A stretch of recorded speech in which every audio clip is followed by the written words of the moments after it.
Yo, what's good, everybody? It's October 21st, 2025. Father, it is with a grateful heart that I say thank you. Thank you for your mercy.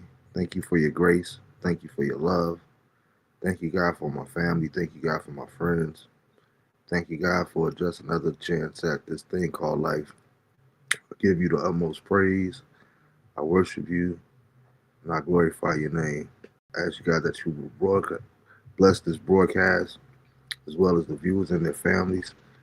We have just asked you, God, that you would just have your way and use us mightily. In Jesus' name we pray. Amen. Yo, what's good, everybody? Um, it's 50.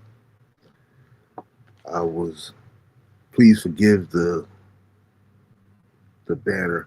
I realized that it was not the streaming service, but it is my internet connection, I believe.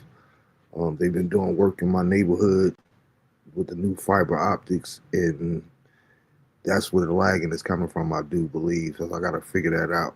Um, but I wrote a lot of things down for tonight. A lot of the things that I wanted to say. I'm going to give my acceptance speech, my Hall of Fame acceptance speech, or whatever, and thank a few people as I continue to celebrate 50 years of life. Um, it's a few people that helped me get here. But first, let me say happy born day to everybody that celebrated over the past week. In particular, my god brother Lamar, my man Tahi Brisbane, and happy heavenly born day to my uncle Charles, who born day. I was born on his birthday as well. Who's no longer with us. I appreciate each and every one of you guys. Um, I'm really humbled. Forgive me. Uh, uh, it's nothing but the mercy and the grace of my Lord and Savior, God. Hey, what's good, Sam? Um, uh, that I'm still here. Hey, Sam, you welcome to come on too if you want to kind of guide the question. I'm gonna do a Q&A tonight. A lot of people have been asking me questions about how I feel about 50. Uh, I see right now we'll be all over the place and a little emotional, so you can come on if you want to. Uh, but I wanted to start by saying just thank you all for all the shout outs. Thank you all for the birthday love. I truly appreciate it. Um, it's amazing. Um, when I think about a kid from Newark, New Jersey, being at this point, making it this far, I know it had nothing to do with my education. I know it had nothing to do with my status. I know it had nothing to do with who I was or my family. But it was nothing but the mercy and the grace of God that I sit before you today. So I'm very humbled by that, that God will find me worthy or see fit for me to see 50 years old. I can vividly remember walking the halls of West Side and people talking to me about my future and things that they saw for my future, so to speak. And I would listen out of respect, but I couldn't visualize it. I couldn't see those things because I couldn't imagine even making it to 25 years old. I thought I would be dead and gone by the time I reached 25. Um, so I just, like Martin said back in those days, I was riding till the wheels fell off, so to speak. And um, y'all forgive me a second. Let me get this link to Sam. Uh, but yeah, and to be here today, there's quite a few people that I do want to thank. And I'm gonna get to that real soon, and then we could go ahead and get into the Q's and A's. A lot of people have been asking me different questions about how I feel about this milestone and reaching 50 years old. So we're gonna get into that. Whatever questions you guys have for me, we're gonna get into that. But I want to, before we get to that part, I want to actually thank some people along the way. Um, I want to start by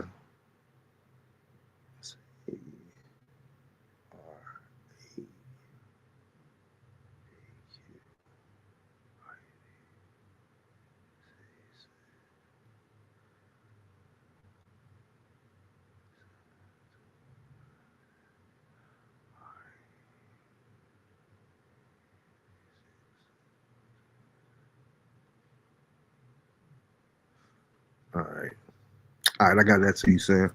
Um, yeah. First, I want to start out by thanking um, my Maranatha classmates, uh, elementary school.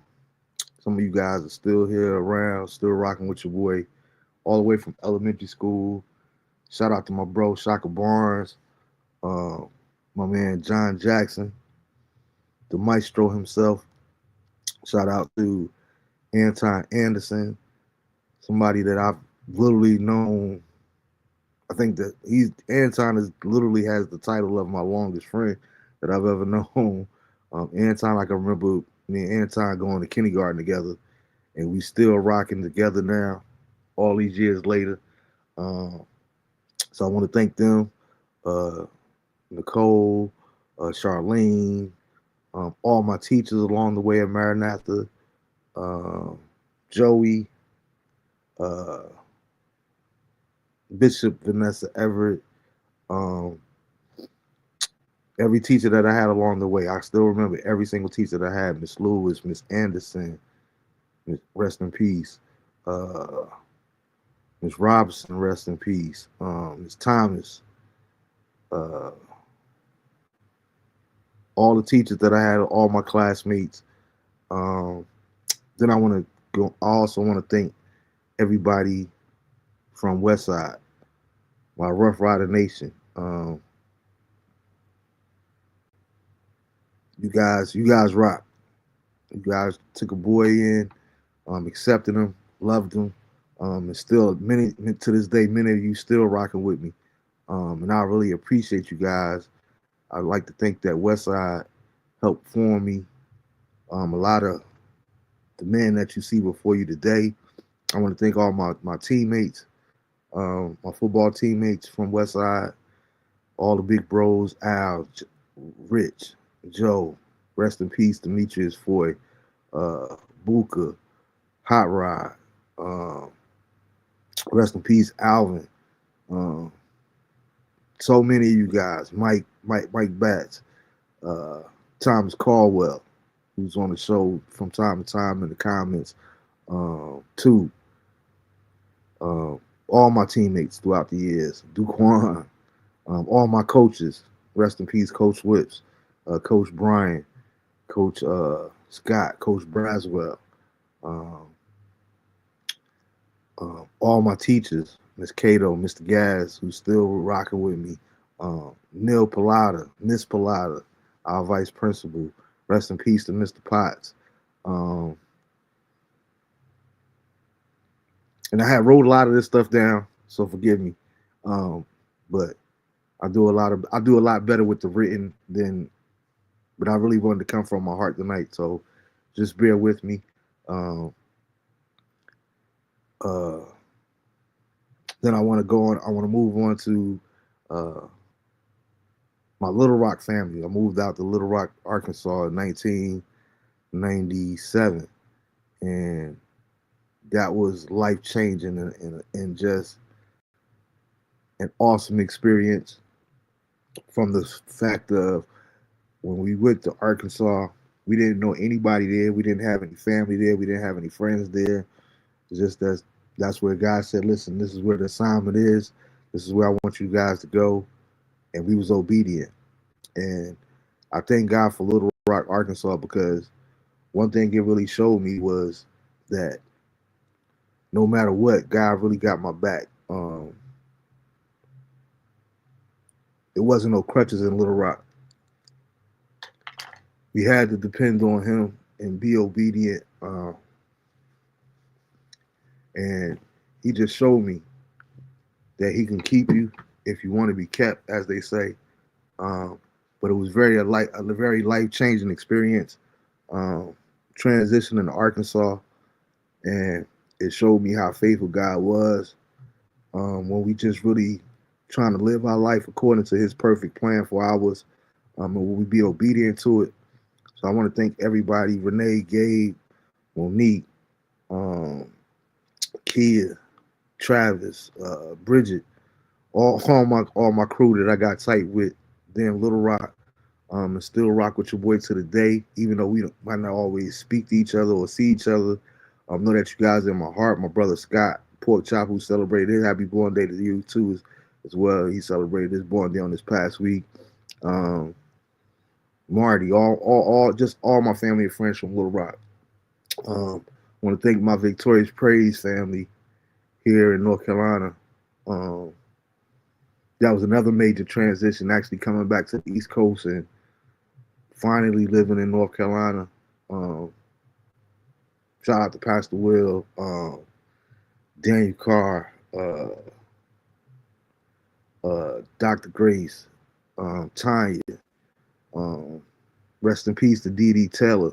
I remember every time she would see me, she would always, "What's up, Bishop? What's up, Bishop?" And Dee Dee was going to make sure that I lived up to the calling on my life. And I miss her dearly. Rest in peace to Brother Charles and everybody else. I'm sorry, I started naming names, but I don't really want to get into names. But just my whole family, Sister Shara Satterfield. I love you immensely, and thank you for always supporting me and rocking with me. Um, then I want to move on to my Jesus is Coming family. Kurt, Brenty, Lamar, Faith, Joey, Kim, Michael, Scotty, Diane. I don't did I say Joey? Everybody from Jackie, the vet, Ed, Val, Cynthia, uh, all you guys for always just taking a little brother in, being patient with me, being tolerant of me when you didn't necessarily want to. I really value those relationships. I really value everything about you all. Um, and I appreciate you all. Rest in peace, Michelle. Can't forget Rodney, Elder Bagby. Rest in peace, Sister Ann Cromwell, uh, Lori Sweet, B. Adams. Sorry, B. Martin now. Um, I always tease B on my insider. Um, B is the reason that I fell in love with Apple Jacks. I remember staying with her one weekend over in Staten Island, and she asked me what kind of cereal I wanted. It was the first time I ever had Apple Jacks in my life, and I've been hooked ever since. So I always tease her, thank her for my addiction to Apple Jacks. I really appreciate you. Um, then I want to thank my brothers, Fab Five, Rodney, Gene, Walt, Leonard. Um, you guys have all played pivotal parts in my life and been there for me during dark times, um, good times. The brotherhood that we have and the bond that we have is inseparable. No matter how much time goes without actually seeing each other in the physical, and we got to correct that as well. But you guys are my heart. You guys are my bros for life, and I really appreciate you. Um, and in closing, I want to thank all my cousins, all my aunts and uncles that have sown into my life over the years. Um, I want to thank the Marvin Bennett Junior Show family as well. We've got a whole community that I've met through this here, um, doing this. And I really appreciate you guys for rocking out with a dude that had no idea what I just hit the go live button, and you guys been rocking with me. And here it is, 5 years later, we still here. I really appreciate you guys and your support. Um, I look forward to Tuesday nights. I just love it. I love the camaraderie, no matter what I'm going through with. I just love talking about the current affairs and different topics, and just trying to educate people, give people a laugh. Um, and at the end of the day, just get your mind off of things, so to speak, and just decompose. I really thank you all for allowing me to take a part of your life in playing that role. Um, I want to thank the late Bishop James H. Everett. Uh, I really, truly, truly miss him. Uh, I thank him for not talking about it, but being about it. Actually showing me uh, what a man of God is. Uh, that this thing called holiness can be done. It's possible if you really allow God to take center stage in your life uh, and be there. Hey, what's good, Jew? Uh, uh, he's I miss him dearly uh, because you have many questions sometimes when it comes to this religion thing. When it comes to church, particularly growing up in church, different things that you see, different things that you experience. But more importantly than anything else, he always instilled in us the importance of having a personal relationship with Jesus Christ. Um, Not with the church, not with him, not with your brothers and sisters in Christ, but make sure that you have a personal relationship with Christ.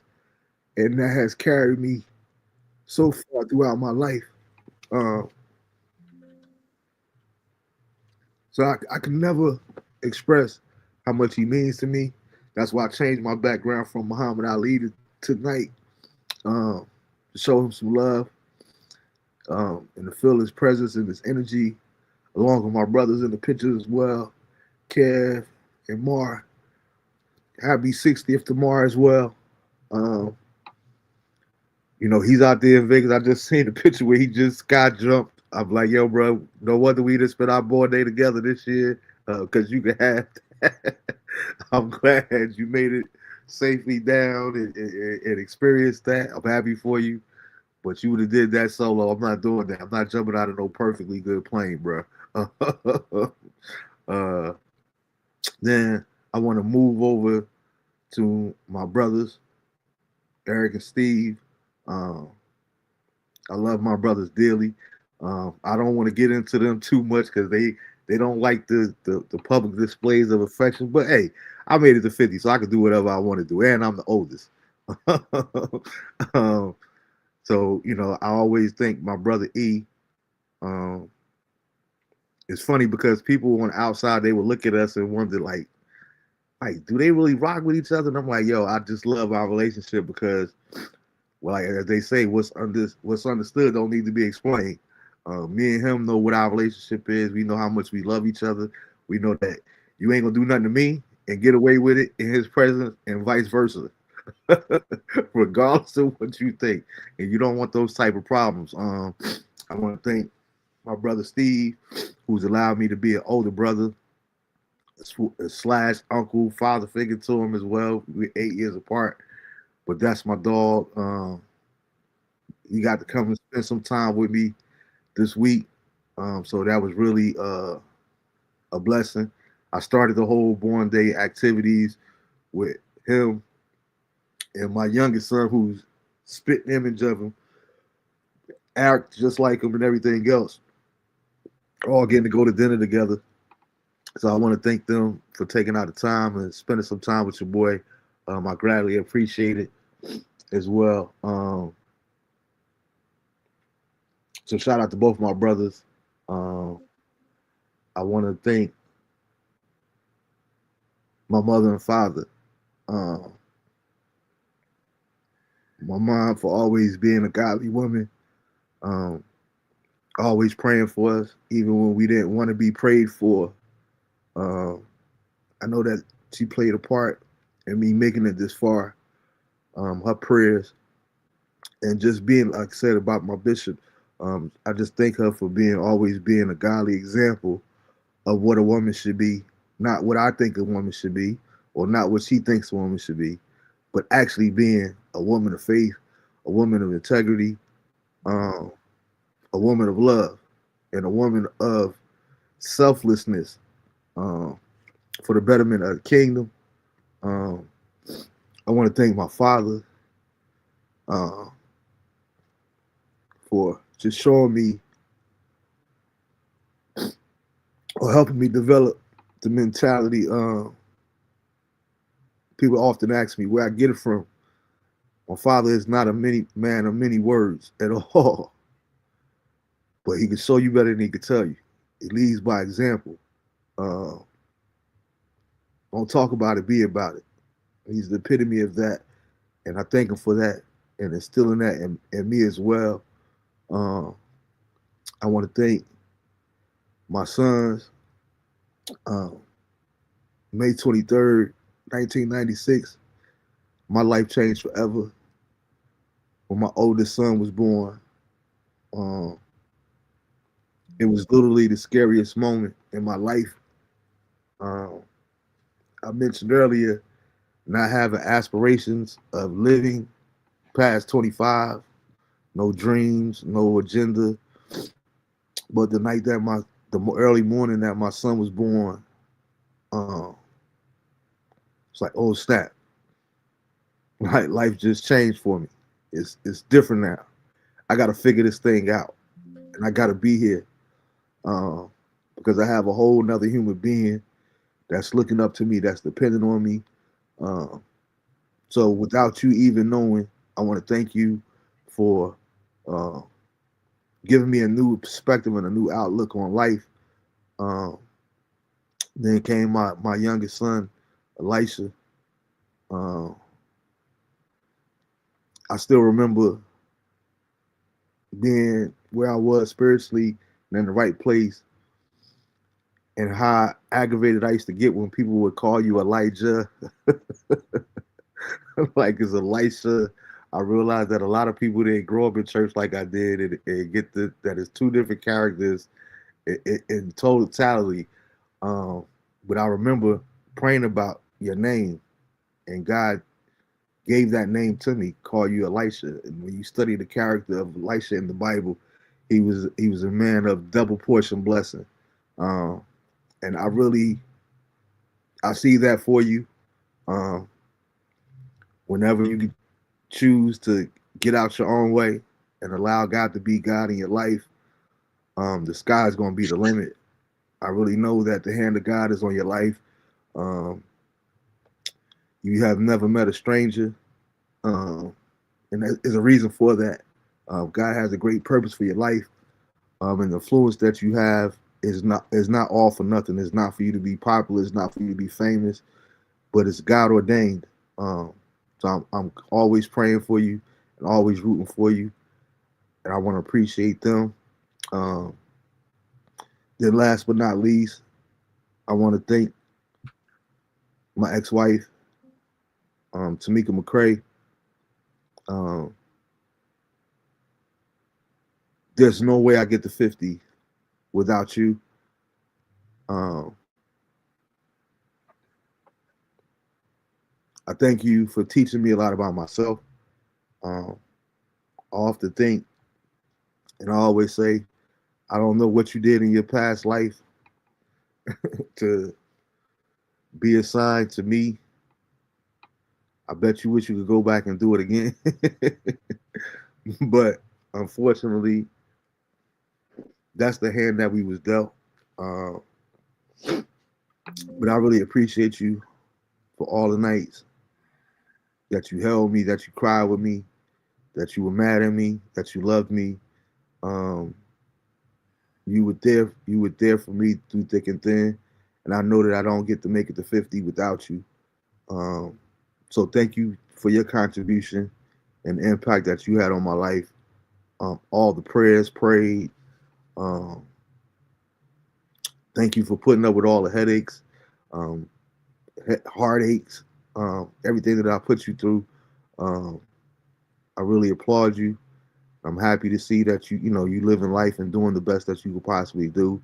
but I know for a fact that it would be asinine of me and remiss if I didn't acknowledge you.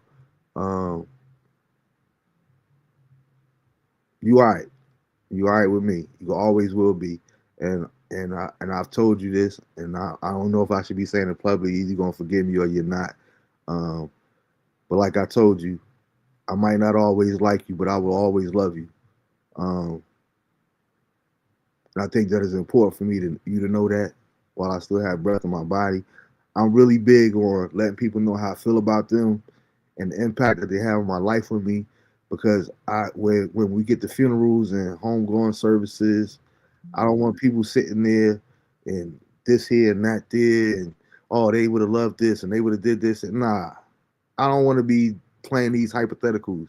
I want people to know with me, and that's one thing I stand on. Everybody in my circle, they always talks about how real I am, and the reason that is because if I rock with you, you know why I rock with you. If I don't rock with you, you know why I don't rock with you. But there's never no gray area. And I think that is very important that we live our lives accordingly and we live our lives that way. Um, but again, I want to thank each and every one of you all. I haven't got the chance to reach out to everybody that reached out on Facebook, Threads, Instagram. Um, I got a phone call from Bangkok. I was totally surprised. I got calls from the West Coast. I got calls from South America. So I really appreciate you all, man. You guys have made this birthday special. People always like, what you gonna do, man? What you gonna do to celebrate the born? I did exactly what I wanted. I had a day of reflection, um, where I just spent the day with God. I didn't do no partying. I didn't do anything. I did exactly what I wanted to. Would just be very humbled and very grateful for God to see in this day. I got to watch my favorite movies. I watched my Giants and the Broncos in the Super Bowl. I got to watch Five Heartbeats. I got to watch Braveheart. Um, just things, just chill out and just look back. I even watched House Party, rewatched the original House Party because of what it means to me and different things of that nature. So it was just a real humbling day. I get to all the celebrating and the dinners and all that kind of stuff eventually. But that day, I right there, I just wanted it to be between me and God, and I'm glad that it worked out the way that it did. Um, but I really wanted to say again, thank you all. I appreciate you all. Um, and lastly, I thank God that God finds us worthy, even when we don't always find ourselves worthy. Uh, that's a beautiful thing. That's a beautiful thing. And I appreciate each and every one of you for allowing me to be a part of your life because you don't have to. Uh, we pick and choose who we allow in our life, and I'm a big proponent of that as well. I always say people make time for who and what they want to. I know everybody has a busy life. I know we got kids, we got family, we got responsibilities and different things that there, but we always still seem to make time for what we really want to do and who we really want to be with. Um, so I really value the different relationships that I formed over the years. Again, Westside, I appreciate you guys. Rough Riders for life. The Jika family, VPF family, and my immediate family. And I can't forget about my in-laws as well. I don't even call them in-laws. They're still my family. Um, Divorce or not, like we are family. We have a bond that will never be broken. Shout out to Doc. Shout out to Miss L, Aunt Robin, Uncle Quincy, all my cousins. Rest in peace, Earl. I miss you, bro. Um, D1, Bobby, Tiny, just everybody, all my family and friends, man. I really appreciate you all. Um, but I don't want to keep rambling. But I do believe I got the bases out of the way. Like I said, I had wrote a script down, but I said I don't even want to read it tonight. I just wanted to go flow with it off the top of my heart. Um, to let you know, God, how much I really appreciate you guys, and I'm grateful. I'm truly grateful for being here. We've talked about it on previous shows, but you're looking at somebody that attempted suicide on three different occasions, um, and thank God, thank God that I didn't get what I wanted because I'm so much appreciative for it now, and that God had purpose for my life. Um, so a lot of people ask me what's my plans. I said at 50 years old, I realized that I have less time left than I've already lived. I would imagine. Um, so the question becomes, for me personally, is I did this. I've used the song.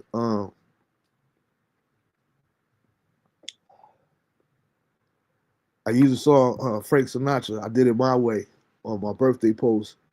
Uh, and the reason I use that song because it speaks volumes when you listen to the words. Uh, but what if, just what if Marv really just got out of the way and allowed God to have his way in my life to the fullest? Uh, that question remains to be seen. And I'm striving for that. I'm striving toward that in this second chapter of my life. Um, to really allow God to be God in my life and not be who I want to be, but who God created me to be. Uh, is very important. Uh, so I appreciate you all. I really do appreciate you all. Uh, Sam, you can come on in. Welcome again. Always thank you for your support, and I appreciate you, bro. For always rocking with me. Um,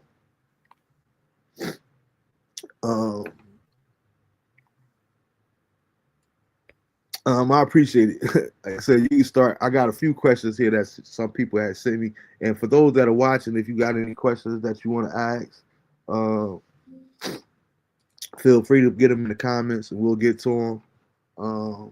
Or whatever you want to say, anything, just get it in the comments. We'll get to it as well. One of the questions that I had though was like, how do I go about and where do I get my AARP card?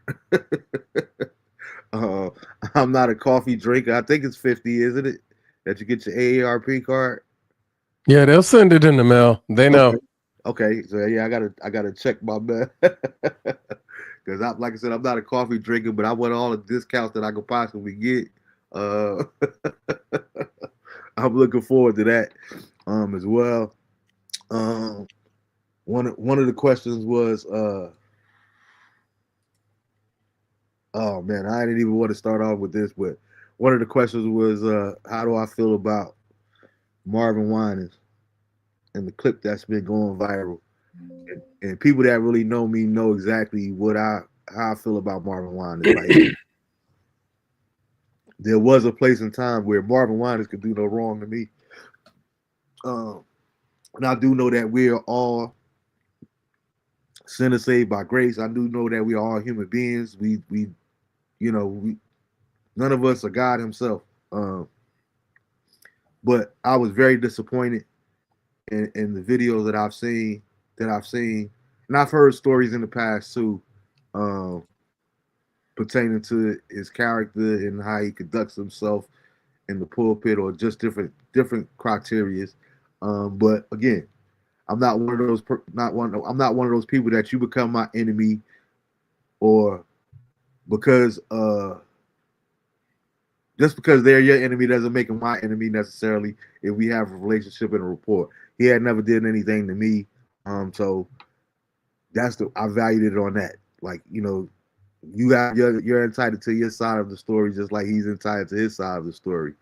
But it was disgusting to see that display, um, the way he did that young lady. And I watched different because of course they're going to chop it up and put the little clips out that they want to, and I think it's totally unfair when you take a 30-second clip of maybe a 2 or 3 hour service and try to lump it all together in the totality. Me and Sam, we talked about on different occasions about Charlie Kirk and different things of that nature there. Or the perfect example that I always go to is Allen Iverson. Back in the day, we talking about practice. We talking about practice, and everybody that here it is 30 years later, and everybody says, "Oh, well, he didn't like to practice."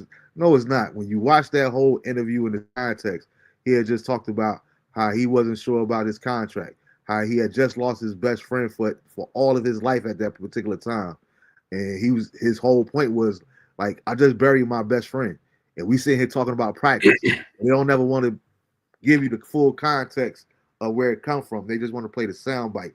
So I did make sure I watched different videos for contextual purposes, and I was highly disgusted. And what I will say is this though, and this is just my personal opinion and through my personal experiences. Don't allow situations like this, the enemy, to use those to his favor. You know, I hear people say all the time, and I've been seeing in the different comments on the video or different posts. See, that's why don't nobody go to church anyway. They always worried about the money. They always worry about this here. They always worried about that there. Listen, let me tell you something. I remember years ago, one thing that God dealt with me about when people started using the word church hurt. I was hurt by the church.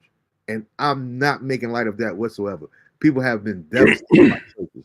People have been molested. People have been robbed. There have been many atrocities that have been committed in the name of the Lord. But at the end of the day, whether you call it church hurt or not, those were people that did those things to you. That should not affect your relationship with God. What people did. God didn't do that thing to you. People did that thing to you. Hold people accountable, but don't make God pay the price and give up on God because of what people did in your life. I think that that's very, very important for people to understand and people to realize. Okay, you don't like the way he handled that business there.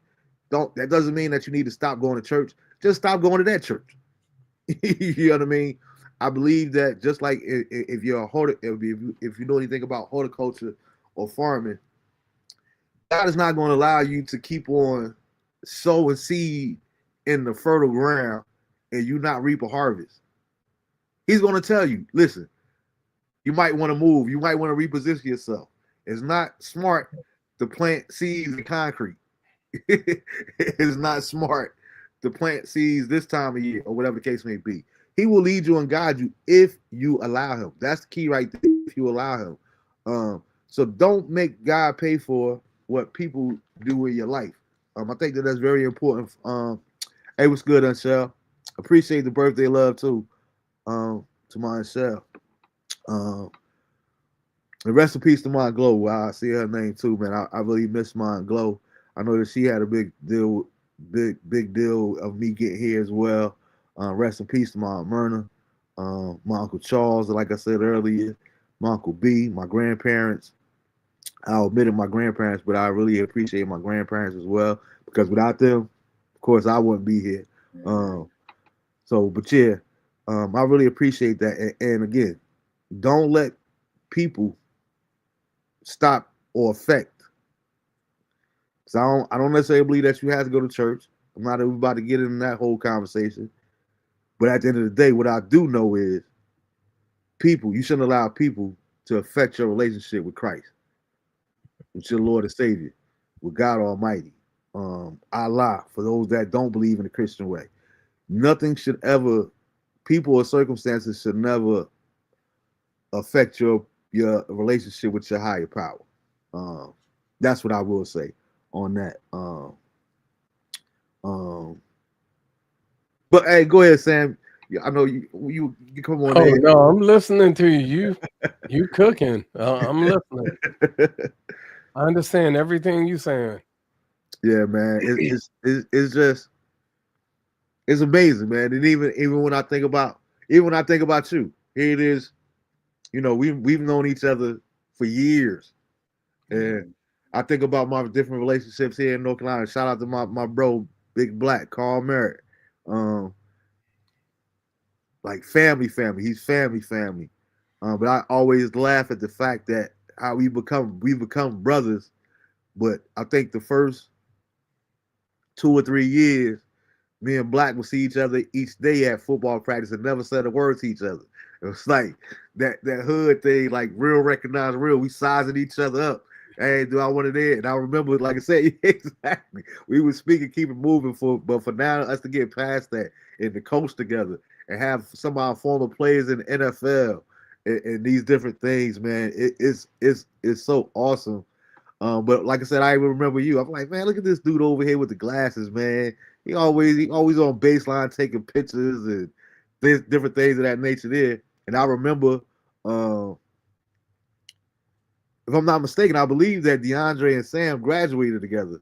They Yeah, graduated together. I think So so. Yeah. yeah, so it was like, oh well, that's Sam Blue Dad. That's Sam Blue Dad. Because your son played football, basketball. He was pretty much all American and everything. I'm like, that's who that dude is. I thought he worked for the newspaper or somebody. He always baseline taking pictures. So for all these years later, fast forward then, like I don't even know if we had a conversation at Millbrook when our sons was going there together. You know what I mean? We might have It spoken. was Yeah, after the games, we yeah. walked past and, I was kinda just like you, I just, "What's going on?" And, the team won a lot. Mm-hmm. So, everybody was smiles, So that's the thing, but, God works everything out in his time. We didn't conversate like we do now, but Mm-hmm. the thing is like, it was never no hate, never no static. Yeah. I'm not sure that's the right term. Some people may not understand what static Yeah, means, nah. We telling but our age, but yeah. so it's one of those things that I just feel blessed that you started to do, these things, and I'm glad I was able to just chime in and just watch you. And one thing I've always realized in watching you is you give people their flowers, while they're here. It's no regret that I see that you would be like, "Hey, man, I wish I could have called him the other day, or I could have we could have conversated the other day." So I feel you basically give everything, and of course we all go through some storms, some deeper than others, but I'm just glad you're here, bro. Just, and just keep doing what you're doing. I appreciate it. Yeah. I really truly do appreciate it.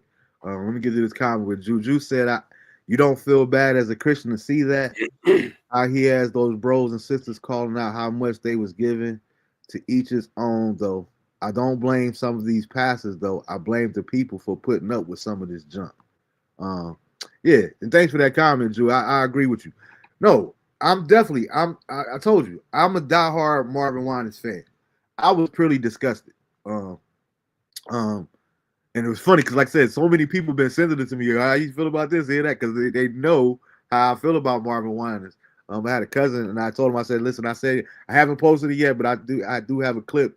And I was gonna post it later, but I figured I'd talk about it on the show too, since it was presented to me." Um, but yeah, I'm totally disgusted. Not only disgusted, I'm disappointed in the way he conducted himself and the way he went about different things. And here it is what it is too. Um, I have a problem when people from the outside judge things on the inside. Like, what's your basis? What's your foundation? You know what I mean? Here it is. Like, take for example, somebody that admits, well, see, that's why I don't go to church anyway. Okay, so I don't want to hear you speaking. If that's your position, I don't want to hear you speaking on tithing. I don't want to hear you speaking on how long service lasts. I don't want to hear you speaking on, you know what I mean, whether you should celebrate all these different things. If you're not a part of it, keep your opinions to and you're entitled to your opinions, but your opinions aren't valid to me. You know what I mean? I'd rather hear somebody from the military talk about military actions as opposed to me that has never served a day in my life. They carry a little bit more weight because they are on the inside. So as a member of the body of Christ, yes, I'm totally disappointed. However, and again, I'm not making any excuses for him whatsoever. But I've been to churches where I've seen them raise $50,000 in one night. Yeah. For appreciate, you know what I mean? And people like, what, $50,000? I remember the last time I was home in Jersey, one of my friends was telling me that. It's like, man, what you mean? You used to be a preacher, man. You better get back in it and get some of the money. See, I'm not that type of dude. I can finesse the people if I so chose to, but I don't rock with like that. I respect my relationship with God too much than to fleece his people. However, that's just my position. You got people um that fall for the okie doke, so to speak. And it's not me being heartless, but I'm a firm believer in as well as like you said earlier, Sam. I give people their flowers and whatnot, but I'm also a firm believer in, and this goes for family, this goes for friends, this goes for coworkers, this goes for bosses, whoever. The only thing that people get away with is what you allow them to. Nobody can do anything to you that you don't allow. You know what I mean? So, like I said, if you don't like that situation, remove yourself from that situation. I'm literally this one act. And like I said, I've been fascinated with Marvin Winans my entire life, as far as I can remember back. Y'all see even on my other birthday one, I always go to one of my go-to songs is Goodness, Mercy, and Grace. Another day I could not face without your goodness, your mercy, and your grace. I could not live in this perilous place without your goodness, mercy, and your grace. Couldn't even go to the corner store if I didn't know your arms of protection was around. Couldn't even ride in a city streetcar. Like, you know, the words that he's given us, they will forever be etched in my heart in the days they're there. But I'm highly disappointed to see him do that lady like that did. I said $1,000. And when you're watching the full context, before everybody get to stating on it, I really wish that you would watch at least 20 minutes of it to get the full context. And here's the problem that I really had with it overall was the fact that when he first started out, he explains we asked him for $1,000. We asked people to give $1,000. Now, here's another part of that too, and this is just me because I've grown up in church, so I've seen it. I've always had, and being a man of God, being a preacher, I'm not judging anybody whatsoever, right? But I have never ever been in a pulpit and raised the offering where God has given me a specific amount for the people to give. There has never been a situation for me personally. I'm not saying that they are in that deal. I'm just talking about from my personal experience. I have never been in a situation where God has spoke to me and said, listen, I need 100 people to get up and give $21. I can't relate to that. Again, so I can't really speak on that. But my problem is when I've seen it happen, and one of the things that, like I said, growing up in church, one of the things that never bothered me when it comes to that type of stuff there, you know, I know people, human nature, a lot of people take the position where, oh man, I really would love to be in a position to give those type of offerings. All right, well, are you giving because you really want to give to God, or are you giving because you want to be seen? That's first and foremost, because the scripture also says that God loves a cheerful giver. So if you're giving just to be seen, that is your reward. You're just going to be seen. It doesn't mean that you're going to be blessed financially or whatever the case may be. You got what you wanted out of it. You know, just like with singing, being a musician. Some people want to be the greatest church musician there is. Doesn't mean that you have a relationship with Christ. Doesn't mean that you don't. But it doesn't mean that it's what it seems to appears to be just because you have a thing. God will give you the desires of your heart, so to speak. So you when you put that in context, the problem that I had overall was he explained it. You know, we asked for $1,000, and then if you give on top of that, if you give another, it was 2,000. No, it was $1,000. It was $1,000 seed, but he was like, "What we're gonna do is it was gonna be increments." So when he explained it, he said we asked for $1,000. Now, if this is the way that he explained it, these are his words. We asked for $1,000 seed.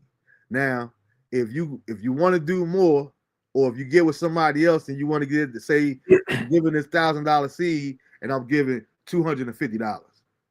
You know, he said it like that. When the lady gets up there, when I watched it, and then Fred Hammond chimed in, you know, on Twitter. I seen it. I seen Fred. And after Fred Hammond said what he said, you know, I did my research, and I'll tell you what I thought, and then I'll go back to the problem that I have with church leaders in general doing that, Mm-hmm. with doing what Marvin did. So basically the lady, she said here's $1,000. And Mm-hmm. then she said here's $275 on top of that. And then he grabbed it and looked at it and said, now I said $2,000. So maybe they had went through the increments and maybe she was late coming up. But the issue that I have, this is the issue that I have with church leaders. Since 2013, the black church has taken in over $425 billion. Basically, the black church averages about 13 to 14 billion dollars a year. Easy. So with all the money that they're taking in, when you're talking about 13 to 14 billion dollars a year, tax free, because the church is not taxed, there shouldn't be one person in the black community that's homeless, that's starving, Mm-hmm. if churches did what they actually said they would do. Mm-hmm. And the problem that I have with church, I grew up Church of God in Christ. My family always was at Memphis at the convocation every Okay. year. When G.E. Patterson passed away, you would have thought it was everybody's daddy, the way my family was acting up. Yeah. So that's the issue that I have with that. Because when you have a 5,000 member sanctuary, a 10,000 member sanctuary, and then you're like, okay, God told me we're gonna have a 20,000 member sanctuary and things like that. Like, it gets to the point where I see, like, when I look at Joel Osteen doing 3 or 4 services every Sunday, Mm-hmm. and basically the service lasts 20 minutes. He does 10 minutes praise and worship, then 20 minutes, and then the offering. They empty out, where the Houston Rockets used to play. Yeah, and recycle. And then the next group come in. He does the same thing, 20 minutes. 10 minutes of praise and worship. And not to cut you off, that's not even account for who gives online these days, because a lot of people don't even go to church no more, and they just send their money in. Yeah, and and this is the thing. I felt so, looking back, I kind of feel like embarrassed, but I went to visit a church, and when I saw the preacher get up there, he's like, now y'all need to give our love offering. Now we got Cash App, and I'm sitting there, Cash App, because I'm like, used to the, old school, used to the envelopes where you put the tithes and offerings and things like that. But the other thing also that I realized why they may do that is because they do get more money. I remember the time when I was at St. Matthew's, and one time they decided, well, we're not going to have people get up and walk around, to drop their offering in the basket. We're going to pass an offering through the pews. And when the trustees at the next church business meeting, the trustees was like, Pastor Avery, we can't do that no more. Because it ain't coming, it ain't He's like, in the same he amount. was like, the offering was cut in half. Mm-hmm. And then the next time they did offering, people walked around, and guess what? It was back to like the regular. But I think that a lot of pastors feed off of the congregation wanting that zeal or that praise, and kind of like want to, oh yeah, I gave $5,000. And they want everybody to know that they gave it. That's what I'm saying. That's what I was talking about earlier, because that's going to literally be your reward. You know what I mean? You got singers that do the same thing. Like, oh man, I want to be famous. I want to pack out stadiums. And God say, you know what? I'm going to allow you to do that. But it doesn't mean that you have a relationship with me.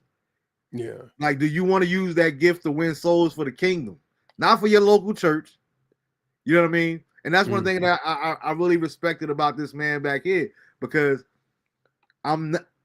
he showed us the way. Even when he would do altar calls, every service that he ever preached, Sam, he would give an altar call, And put it like this: when he did my wedding, he wouldn't even do any engagement without giving an altar call. I've had people ask me, well, why do you always start the show with a prayer? Because of this man right here. Said before you do anything, pray. So I remember back when I was in the streets, hey, I'm going to do a deal. I'm praying before I do that deal. I literally took those words literally. I pray before I do everything. You know what I'm saying? And one of the things that he would do during an altar call was after he would give the invitation, he would always tell him, if you don't have a local church, you're more than welcome to join here. But if you don't want to come here, only thing that I ask is that you find your local church where you could grow somewhere else. You don't have to become a member here. You don't have to, and that's very rare that you see pastors do take that position. You know what I mean? Now, because we're trying to get our numbers up. We're trying to go from a storefront 50 church to thousands and thousands. Because, like you said, we get fascinated about these things here, but at the end of the day, it should not be about gaining members. It should be about winning souls for the kingdom. That should be the bottom line. To your point earlier, with that kind of money, bruh, like when we look at the life of Jesus Christ, his mission was outreach. That's one of the things another thing that I miss about him and I respected about him and my dad. Like my dad grew up in Bedford-Stuyvesant. My dad straight in the heart of it. You know what I mean? Him and Bishop Everett. But I can remember as far back as I can remember, Sam, I remember us being in the Bronx having tent revivals in the projects. You know what I'm saying? Tent revivals in the projects where people like, hey, Pastor, I won't be at that service. All the winos and all the drunks and all the addicts and the stick-up people all out there. He said, no, those are the people that have souls. They still have souls too. Those are the people that need to be reached. You know, and when we look at the life of Christ, that's exactly what he was for. That's what his life was about.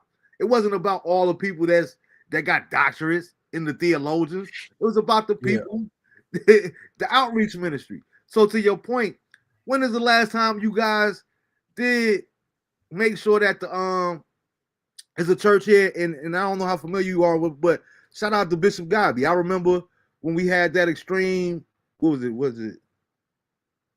Yeah, it was this summer.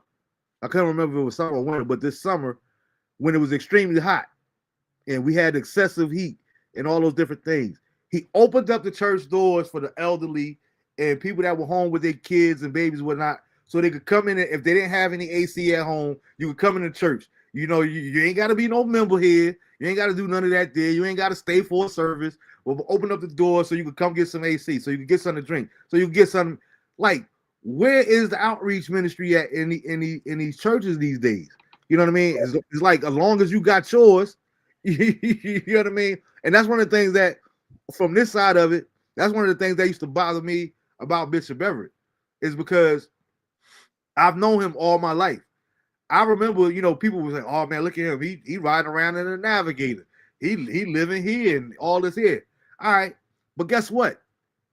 What was you saying when this dude on a Friday night will get out of service at 1 o'clock in the morning because he finished preaching, prayed for everybody that wanted to be prayed for, greeted everybody that wanted to be greeted for? And that's another thing that bothers me these days too with a lot of these pastors, how you don't have access to your pastor. But that's a different conversation too, because you got to get through the A team and the security team, and you know, I said an appointment. Yeah, exactly. I need to speak to my pastor. All right, well, I got something open next month.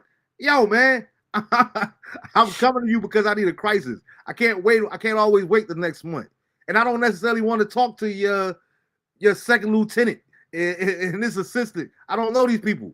You know what I mean? So that's a whole nother conversation. But you know, one of the things that what I was saying was, where was these same critics at when I've seen this dude give his heart? I'm mad because we got to stay we the last ones to leave the church because he's going to greet every single body that wants to speak to him. Yeah. Then what he do?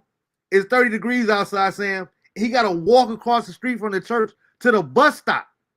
And some of those same people that he prayed for, what they doing? riding by, blowing their horn, waving. They wasn't offering to give him a ride home. You know what I'm saying? There was times where he had to walk home. There was times when he'd go in his pocket and literally give you the last out of his pockets. So therefore, I have no problem when I see him, when God blesses him and put him in a position where he gets to live in a nice house, where he gets to ride around in a nice car, because he's earned that type of respect. You know what I mean? I've seen him do it. I've seen him after service is over picking up the program, straightening out the chairs, not telling somebody else to do it, but him being the first partaker of it. So when you see people like that there, you have no problem, you know what I mean, giving to a person like that there, or sowing into a person like that's life. You know what I'm saying? So it's a little bit different. Drew said, I'm just gonna ask this question. What about the different amount of prayer lines? I've seen that. Sowing that seed, $50 line right here, $100 line right here. Now that's what I was asking. What context he mean? Like, does he mean just prayer lines or prayer lines associated with money? Because now that's one thing I don't play either. You know, a lot of these people out here, and I'm, like I said, I'm 50. I've already been outspoken my whole life, but I got a whole nother boldness at 50. A lot of you people out here, y'all like Brian Carnes. I won't even watch a commercial or a snippet of that dude. I don't like him whatsoever. And that's just me. If you want to like him, fine. But I have a problem with anybody that call themselves a prophet, but you selling prophecies. How dare you? How dare you prostitute the gospel or the gift that God is giving you? Oh, you want to hear the word that the Lord gave me for you? Give me $1,500 or $50 or whatever the case may be. Like, yo, man, that's prostitution. And I don't want to hear nothing about a workman is worthy of his hire and all this other kind of stuff there. No, man. There's never been a time when, and I used to say this a lot when I was preaching or around the time of offering. One thing that I've learned in my lifetime when it comes to church and it comes to giving, there is no way you can outgive God. One thing about when it comes to God is, and man, we know how to add, we know how to subtract and divide. God only know how to multiply. You know what I'm saying? It's like anything that he takes from you, when you look at the story of Job, anything that's removed from you, a lot of times is a test to see where your heart is. That's why I went spoke about the cheerful giver area. What is your motives behind giving? Do you want to be seen that, oh, every time I look, Sam Blue, he in the $1,000 line. He must got money. You know what I'm saying? If that's your intent, that's gonna be your reward. Doesn't mean that God is gonna bless you profusely, or you know what I mean. You just got it's like the story in the Bible with the woman with the 2 mites. Now I'm quite sure it was the people that gave 1,000 mites in that particular time, but God honored her because it wasn't the amount that she gave; it was what she gave and why she gave it. She gave her all, and that's one of the things that I try to get people to understand too.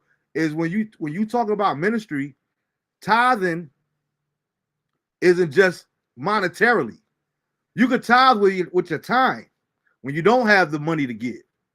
You should be able to sow 1/10 of your time. I'm a volunteer. Okay, hey pastor, I noticed that we don't really have van services. So do you have any kind of communication where I could spend an hour or two before services picking people up and dropping some of the mothers off, or this here, that there? It doesn't always have to be monetarily, because time is money, like they say. So you can sow your time.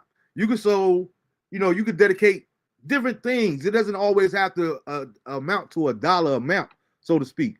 But at the end of the day, it should be about the betterment of the kingdom and not your status or, hey, look at me. Yeah, I'm in the $1,000 line. Like, I'm scared of people like that. And I know people like that. And I love people like that. You know what I mean? I got people like that I absolutely love. I don't like that about them, but I still love them. You know what I mean? Yeah. To each his own. But if you, Drew, as far as the prayer lines, now I have been a part of services. All these things must happen though. Yeah, absolutely. And I'm glad you said that, because like I said, like I was getting the point I was going to make was if we believe according to the scripture that all things work together for the good of them that love the Lord and that are called according to his purpose, right? So people always be like, man, I don't know about that, Marv. I say, no. I said, all things work together. Because one, I know that I'm called. So guess what?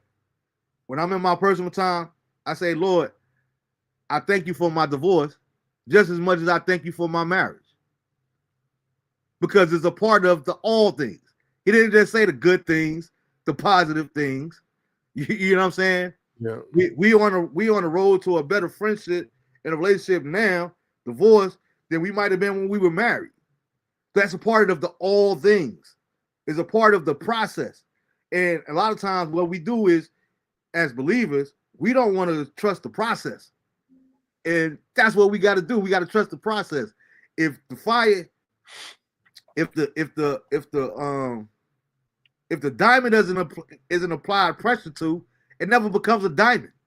It's just a rock. It's just a mineral. Like, it's never a diamond. It doesn't get its value until it's been through pressure.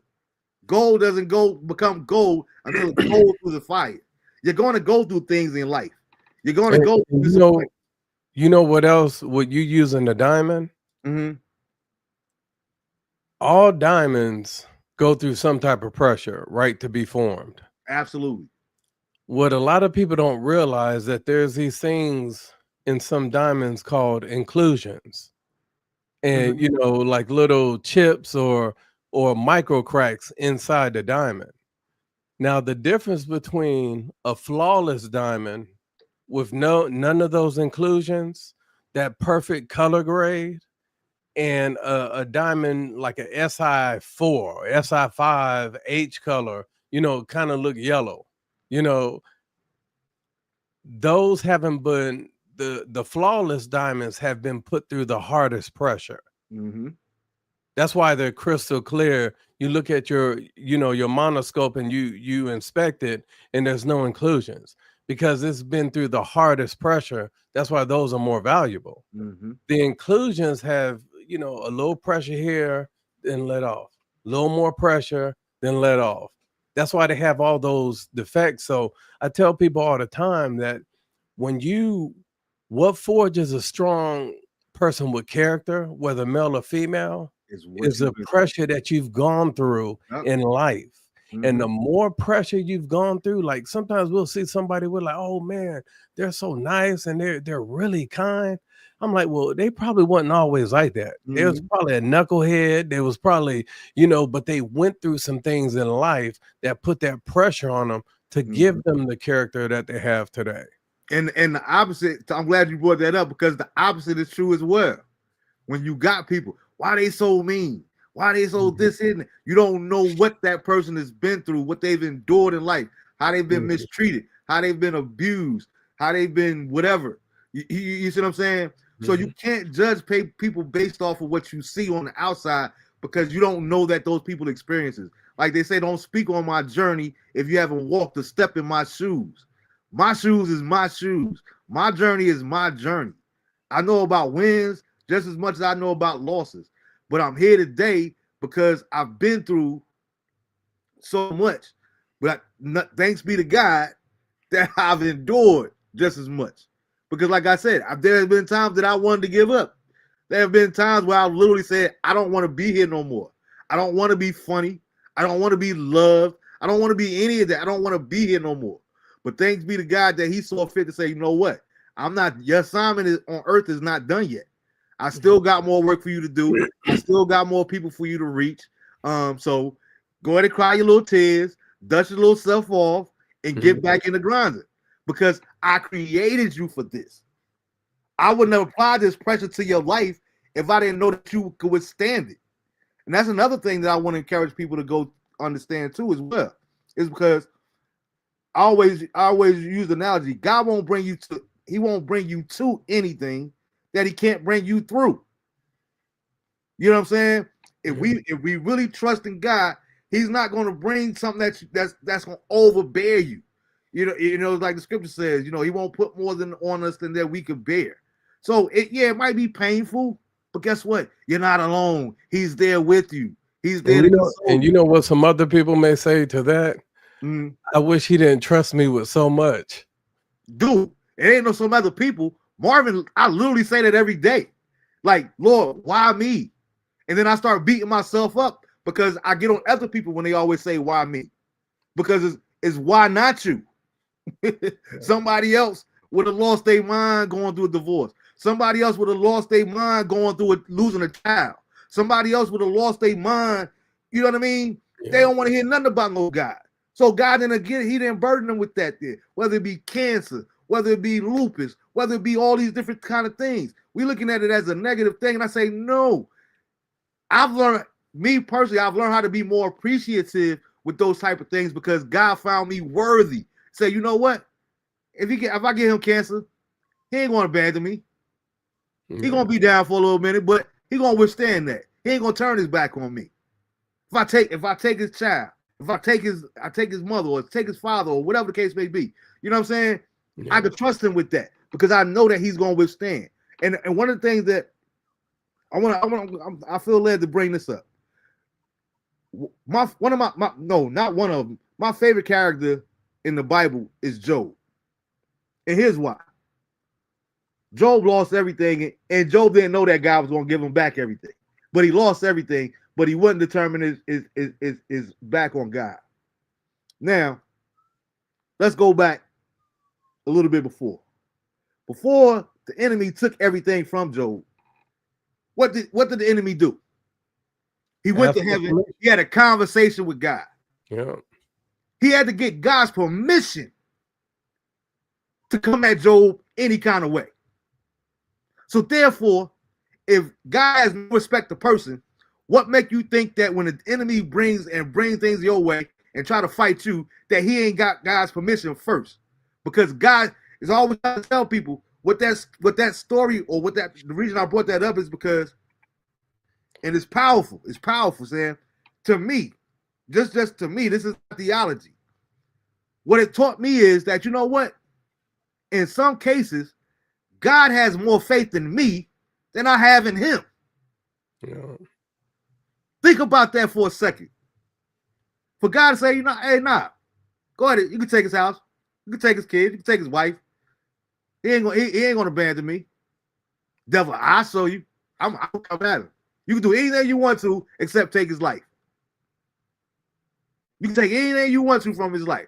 God had more confidence in Job than Job had in God. And that's what we all need to aspire and try to get to. Because discipline. He gave him permission because he said, my servant has, he has the discipline to maintain. Mm-hmm. And so he gave him, because the same thing just about happened with Ruth. She lost everything. Husband, all the sons, legacy, land, lost everything she had. And then it was taken because, back then, the men or the next akin to the man would take over everything. Mm-hmm. So she was stripped. So I just think that he, a lot of these are measurements of our discipline. So I think your somebody, Julian, in the comments said that earlier, the things happen though, but those people allow it to happen. Mm-hmm. Now, if I go to a church and I see that they pull out the trash cans and start the $1,000 line, 2,000, I'm out.